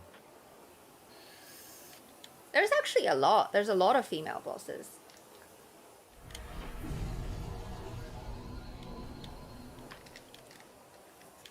Also, do you guys like the Dark Souls ambience? I really like it. If any of you patrons would like this file of Dark Souls man walking around, I'd be happy to give you a link. Very good, Sheb. You're the first one. So let's see who can name more. 1, 2, 3, 4. 1, 2, 3, 4. 1, 2, 3, 4, 5, 6. 1, 2, 3, 4, 5. 1, 2, 3, 4, 5, 6, 7. Oh, Mr. Typhoon. Mr. Typhoon wins. Although I really appreciate that everyone is pitching in on this. Well, I'm gonna give a point to everyone who's named more than just one. Okay, so give me 1 second. I'll list out the names, by the way. You got the Lost Sinner, Ruin Sentinels. They do have female names. Scorpioness Najika, the Duke's Dear Freya, the spider. Mytha, the Baneful Queen. That's the what's her face? The Medusa bitch. Nashandra, the end boss. And Ilana, Squalid Queen. Those are all the ones. Alright, now give me a moment. I have to tally all your key names. Alright, so there's Sheb. And there's Dirty Jazz Hands. James, you didn't play it. Will. Where are you, Will? There you are. And Lyron. And Mr. Typhoon. Really? Really impressive. And Lloyd. Have I ever put your name down here? I haven't. Lloyd Lennox. You get 1 point. I know, Assad, it is true. That's the one. The Lost Sinner is the one that Throthgar didn't know was a key female. Yeah. We're not counting animals, Will. No, we're not. We're just females. You know, it's hard to... It's, you know, let's keep it simple. Right now, Sheb and Typhoon, Mr. Typhoon, you guys are leading with 4 points each. All right? Followed by Dirty Jazz Hands, Will, and Lyron with 3 points each. Actually, Lyron is 4. Lyron, you're up there with 4. I'm so sorry. I barely see it. All right. The tiger is a girl, I think, but, you know, that's a little bit dubious. All right? Let's move on. In Dark Souls 2, each time we die, our max health is reduced slightly. Now, this amount increases when we're in the Covenant of Key Champions. Throthgar, you should know that very well. And we can wear the Ring of Binding to reduce this amount. Would you like to see this feature, but in a more immediate fashion? For example, like the way wounding works in Salt and Sanctuary. Instead of our max health reducing only when we die and revive, it happens during combat when we take a certain amount of hits. Kind of like how poison works, but now coming from physical sources of damage, not just auxiliary damage. Would you like to see that? Wounding. Wounding to enemies? Well, wounding to enemies, that's a good one too, but I was thinking about wounding to yourself. But I like the idea of wounding to enemies too. That's a good one. I don't want to get wounded. You want to get wounded? No, I said I don't want. I want to wound the other dude. Wound myself. So you did like it. You didn't like that the little bit of realism in Salt and Sanctuary where you can get wounded. Because it was always in this cheap ass way, like that fire boss. You know, ebbing away. You know, just slowly getting at you because you're not paying attention to it because you're looking at the boss. Right. All of a sudden you're this key moment where Throthgar was like, "Why am I on fire?" Yeah. Yeah. Wounding like Metal Gear where you gotta heal yourself, that could be tedious stuff. Yeah. But you know. And you won't do it anyway. You think so? You don't think you don't okay. No. But wounding enemies, that sounds pretty good. Yeah, I like it. Yeah, You like cutting to... an arm off some piece of shit knight with a sword and then he's like, shit. He's gonna like headbutt you or something. I like that. More ways to perm. Yeah, not just it's it won't be goes back so... to the dismemberment again, really. Yes, I like that. Like it won't be you're just doing, especially some of the boss fights are really fucking long and you're pretty much doing the same thing. You're rolling, slicing, and you know, it'd be nice to vary it up a little bit. Yeah. Yeah, there used to be this almost what was that? Almost like a Soul Calibur game where you could pwn people and take their arms off with an axe. And you bring that back. James Kimball said that maybe it's like how your armor is damaged during the fight and you lose its benefits until repairing. Kind of like that, but less tedious. Yeah, very good points, Will. And Lyron, yeah, it does suck, but we are a little bit masochistic when we're FromSoft players, so we like our games to be difficult. All right, let's keep going. So, I talked about ring just now, the Ring of Binding, to help you reduce the amount of your max health being reduced. Now, this is something I've always wanted.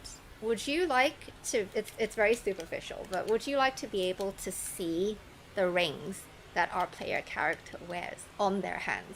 Now, the technology is there. It's there. Like, you change your armor and shit. Yeah, why can't you see the rings? Do you think it's viable? Would you like to see it? Wouldn't bother me. I mean, it'd be so tiny, I don't think I'd ever notice. Be alright in first person, maybe. But... No, we're not. Well, no, please don't introduce first person in a Souls game. I don't like the sound of that. The transitioning from third person to first person, it can get really... But, yeah, well, you can notice things like that, I think. Because, when you Like when you stick your character up against a wall and stuff, you can really see the detail on their armor and shit like that. Pavel's ring, if they glowed or something, yeah. Oh, okay, yeah, okay. I'm glad you guys agree. I like more realism in a game. I don't like that, you know, you put these rings on, you can't fucking see them. It's just, I don't like it. Anyway, next question. We're close to the end, by the way. Oh, I'm sorry, I forgot. It's another pop trivia question time. Oh, this one's a hard one. This one's a very hard one. It took me quite some time to think of this question. Okay, question number 10. In Bloodborne, there is an item that the player receives upon defeating a boss. This same item, or item type, is also available as a starting gift in Dark Souls 1. Name this item, or type of item, in Bloodborne and Dark Souls. I'll repeat this.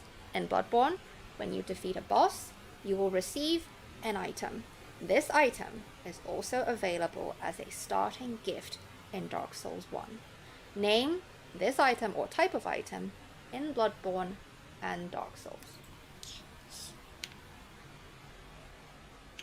I've got no idea on that one. No, sorry, it's not. You don't get a master key from defeating a boss in Bloodborne. Yes, I'm... Will! Oh! Great! Holy shit! So good! I am so impressed! It's the pendant.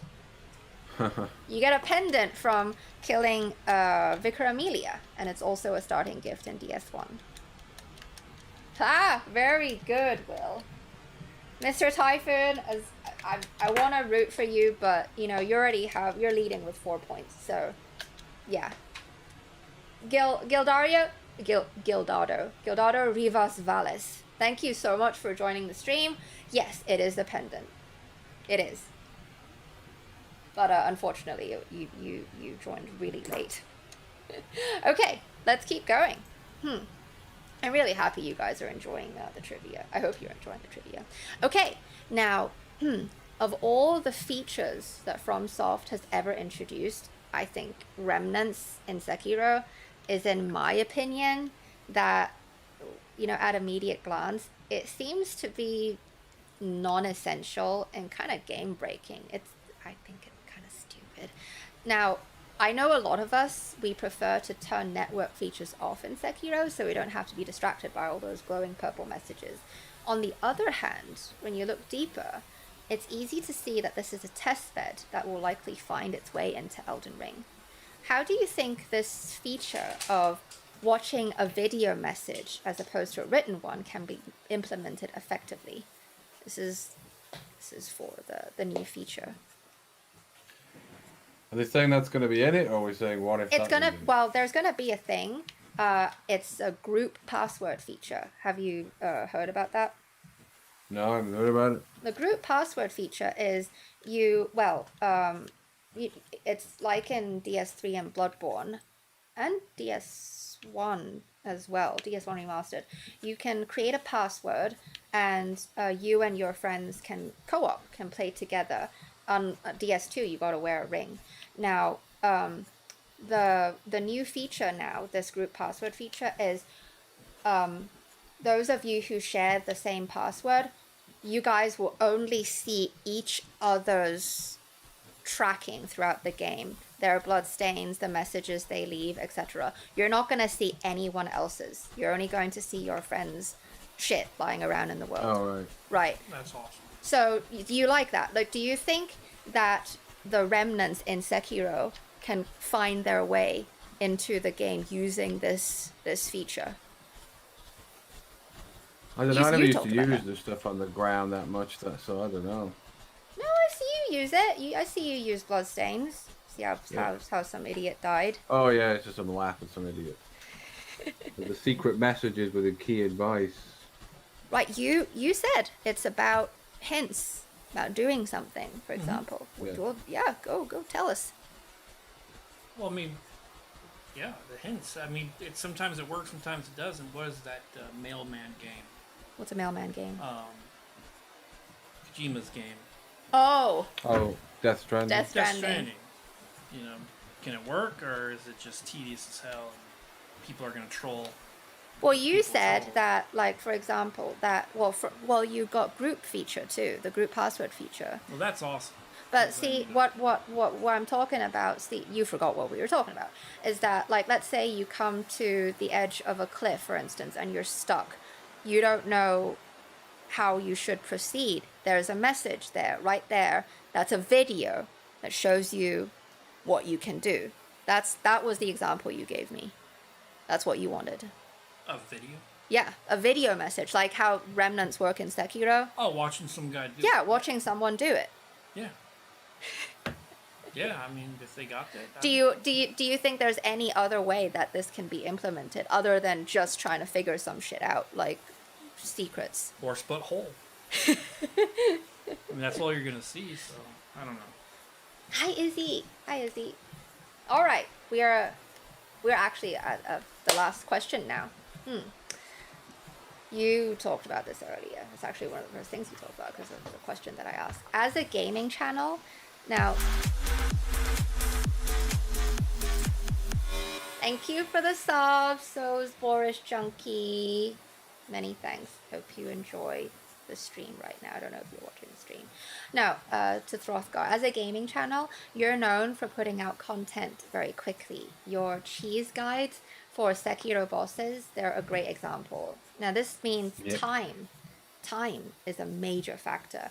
You have to get through these games pretty quickly because you also have to edit down your own play sessions to upload them as produced Let's Play videos. So it's a good thing. I'm kind of envious that your channel is run with a partner who's also a very experienced gamer. I'm on my own. And they're also a certain... Oh my god, another sub again right now. This is Hayabusa09. Thank you for the subscription. Super appreciative. So, how does playing games for work impact your enjoyment of gaming?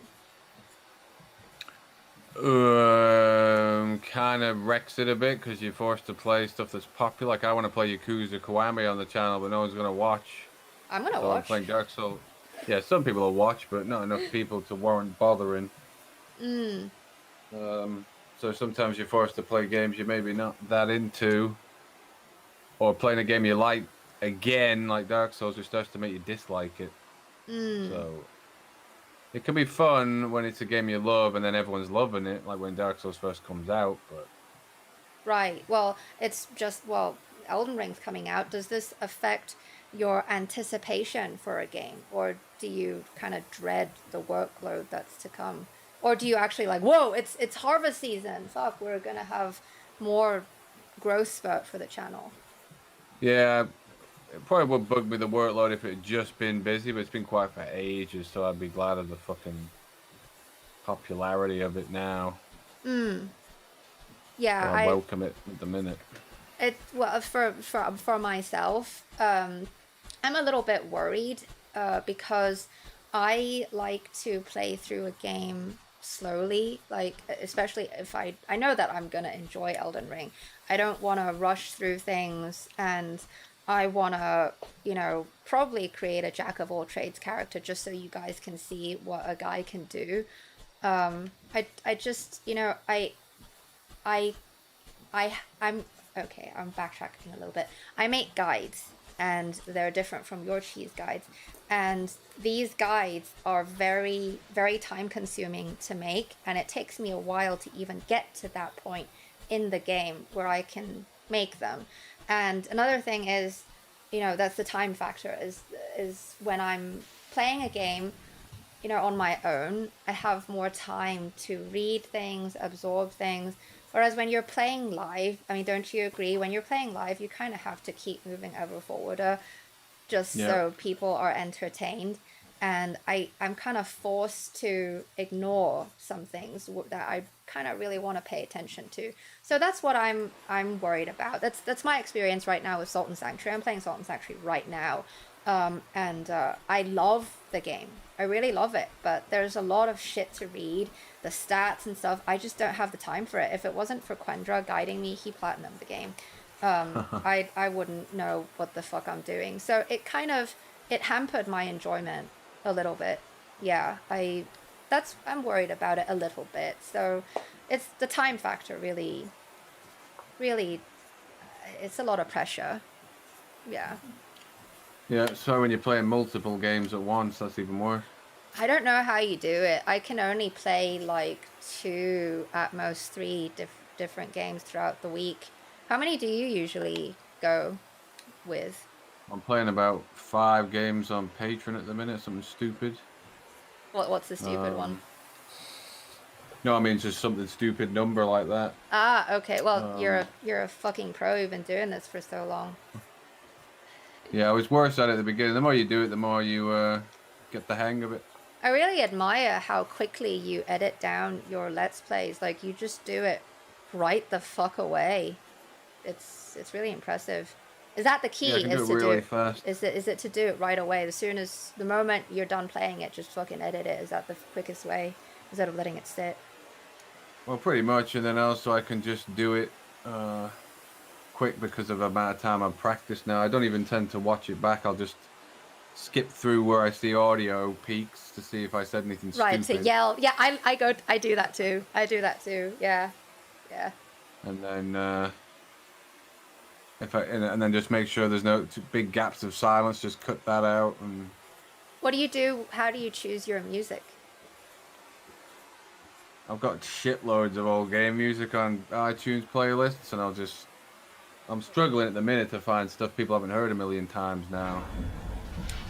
But it just tends to be stuff that I like, I remember. I used to listen to game music a lot when I was younger. So I can remember it all. Right. Yeah, I also, I don't have a shit ton of gaming music. I'm trying to collect more of them for, for my own Let's Play videos, like D&D. I kind of want, I really want the ActRaiser original soundtrack, and I just can't find a place where I can buy it digitally, or even just a CD. Just can't fucking find it. Yeah, and Assad, this is Tyrannicon. Yeah, no, Assad asks if this is Tyrannicon, and yes, this is a Tyrannicon. They joined the stream late. Yeah. We are going to continue. We're done with this key interview, and I have 5 more trivia questions for you guys. So, oh my god, my voice. I need a drink.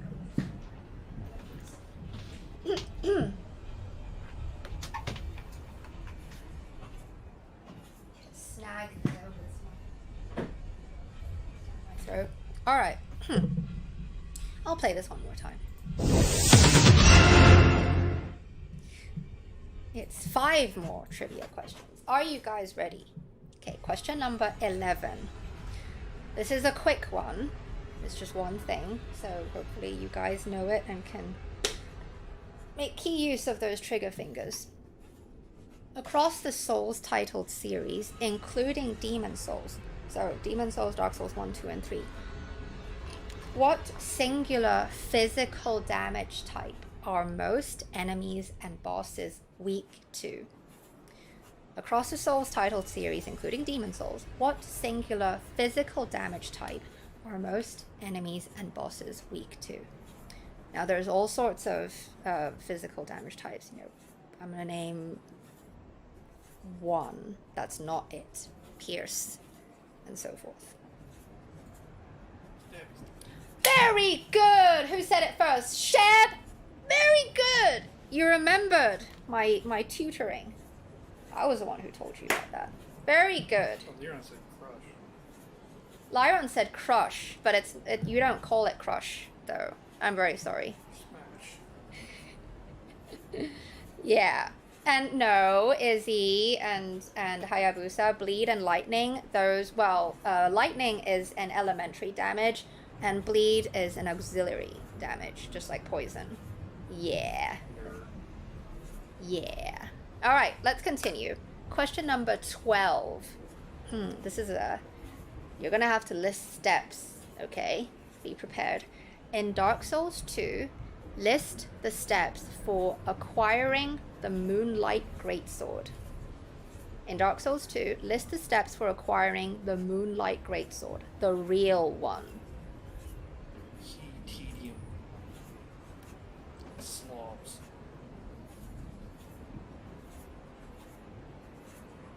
See if you guys remember.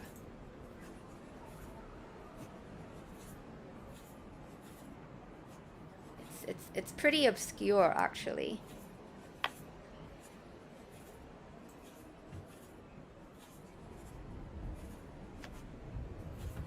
Sheb, and then I'm gonna let you combine your answer quickly now. No, Assad, this is Bloodborne. That's Bloodborne. I was talking about Demon Souls, Dark Souls. No, sorry. I was talking about DS2, not Bloodborne.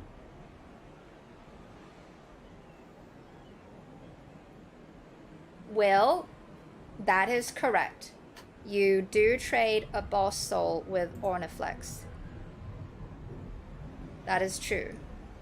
Now, I'm gonna give, you guys kind of answered a little bit obscurely, but you kind of got it. So I'm gonna give 1 point to Sheb and 1 point to Will. Sheb is leading with 6 points. Will with 5. Typhoon and Lyron with 4 each.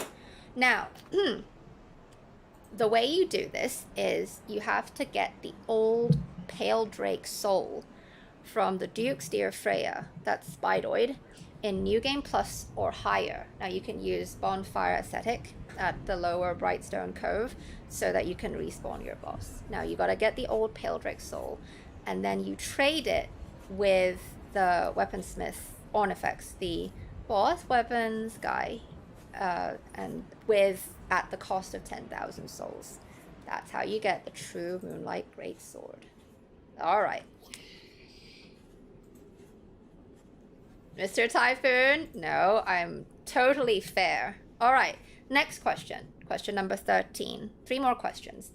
In Dark Souls 1, name all the boss fights where our Sunbro, Solaire of Astora, can be summoned to assist. In Dark Souls 1, name all the boss fights where Solaire can be summoned to assist. Go. Hint, there's 1, 2, 3, 4, 5. Ready.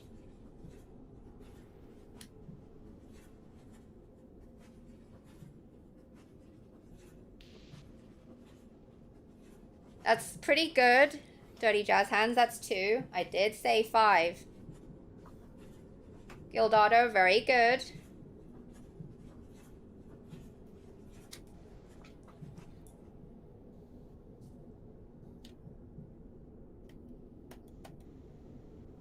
Mr. Typhoon has 4. Will, very good with naming the centipede demon. Very good.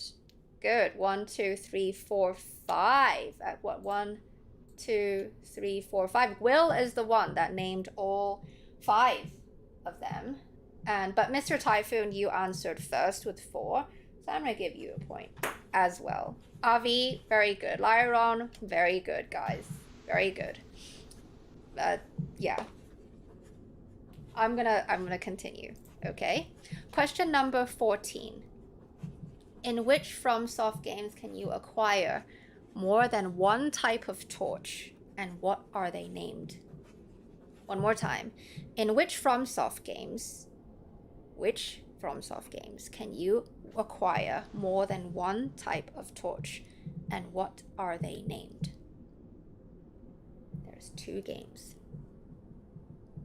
Flaming.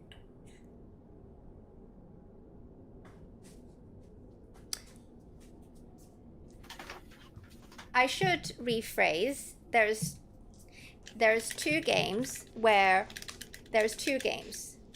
you can get more than one type of torch. And you guys named Oh no, Sheb and Izzy. Great. It is true. That's right. In DS3, you get the Follower's Torch. In Bloodborne, you get the Hunter's Torch. So, point goes to Lyron because you answered first. And I want to say I'm gonna give a concessionary point to Izzy. James Kimball and Lyron, you each get 1 point. All right. Question number 15. We're on the very last one. Haha. This is gonna cause some key arguments, I think. In Bloodborne, throughout the entire game, entire game. That means dungeons and stuff. In Bloodborne, throughout the entire game, name as many bosses as possible that are of Tumerian descent. In Bloodborne, throughout the game, name as many bosses as possible that are of Tumerian descent. I have 6.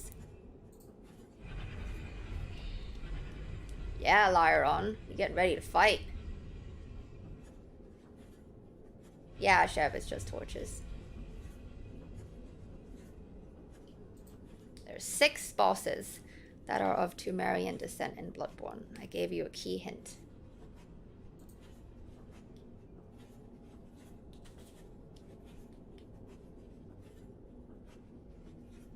Yeah, it's weird. I can't, I don't know how this, how I can work Streamlabs to where I can hear the Dark Souls ambience. I can't hear it, but I know it comes through on the stream.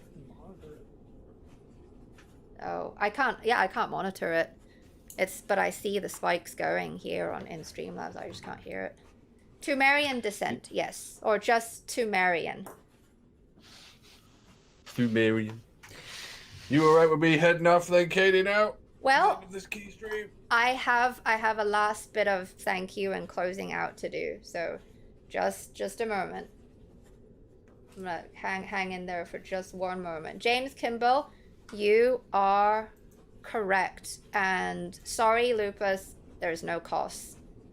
No. Amygdala, no. That is not Tumerian. Those are gods. Lupus. Ebrietas, those are gods. We're talking about Tumerian. Yeah. Sounds like Ghostbusters. Those are, yeah, exactly. I'm gonna give the point to James Kimball since you're the first one to answer, and because we gotta let Throthgar go. And yes, Lyron, we are counting the dudes in the Chalice dungeons. I'm going to name these bosses. Ready? Now, you gotta remember Tumerians, how they look, and the type of weapons, damage they deal. Okay. Don't be mad at me. I'm not the one who designed this game.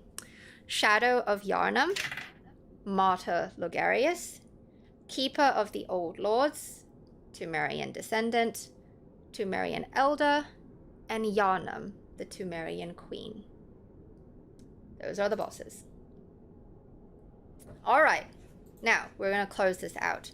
Thank you, Throthgar and Quendra, for lending so much insight, and also thank you, Throthgar, again for being who you are and for inspiring me to grow as a gaming entertainer. Hail. Thanks. Great for being here. I hope you had a good time. I hope that you, as well as our audience, you enjoyed our talk today and that we brought up some interesting points.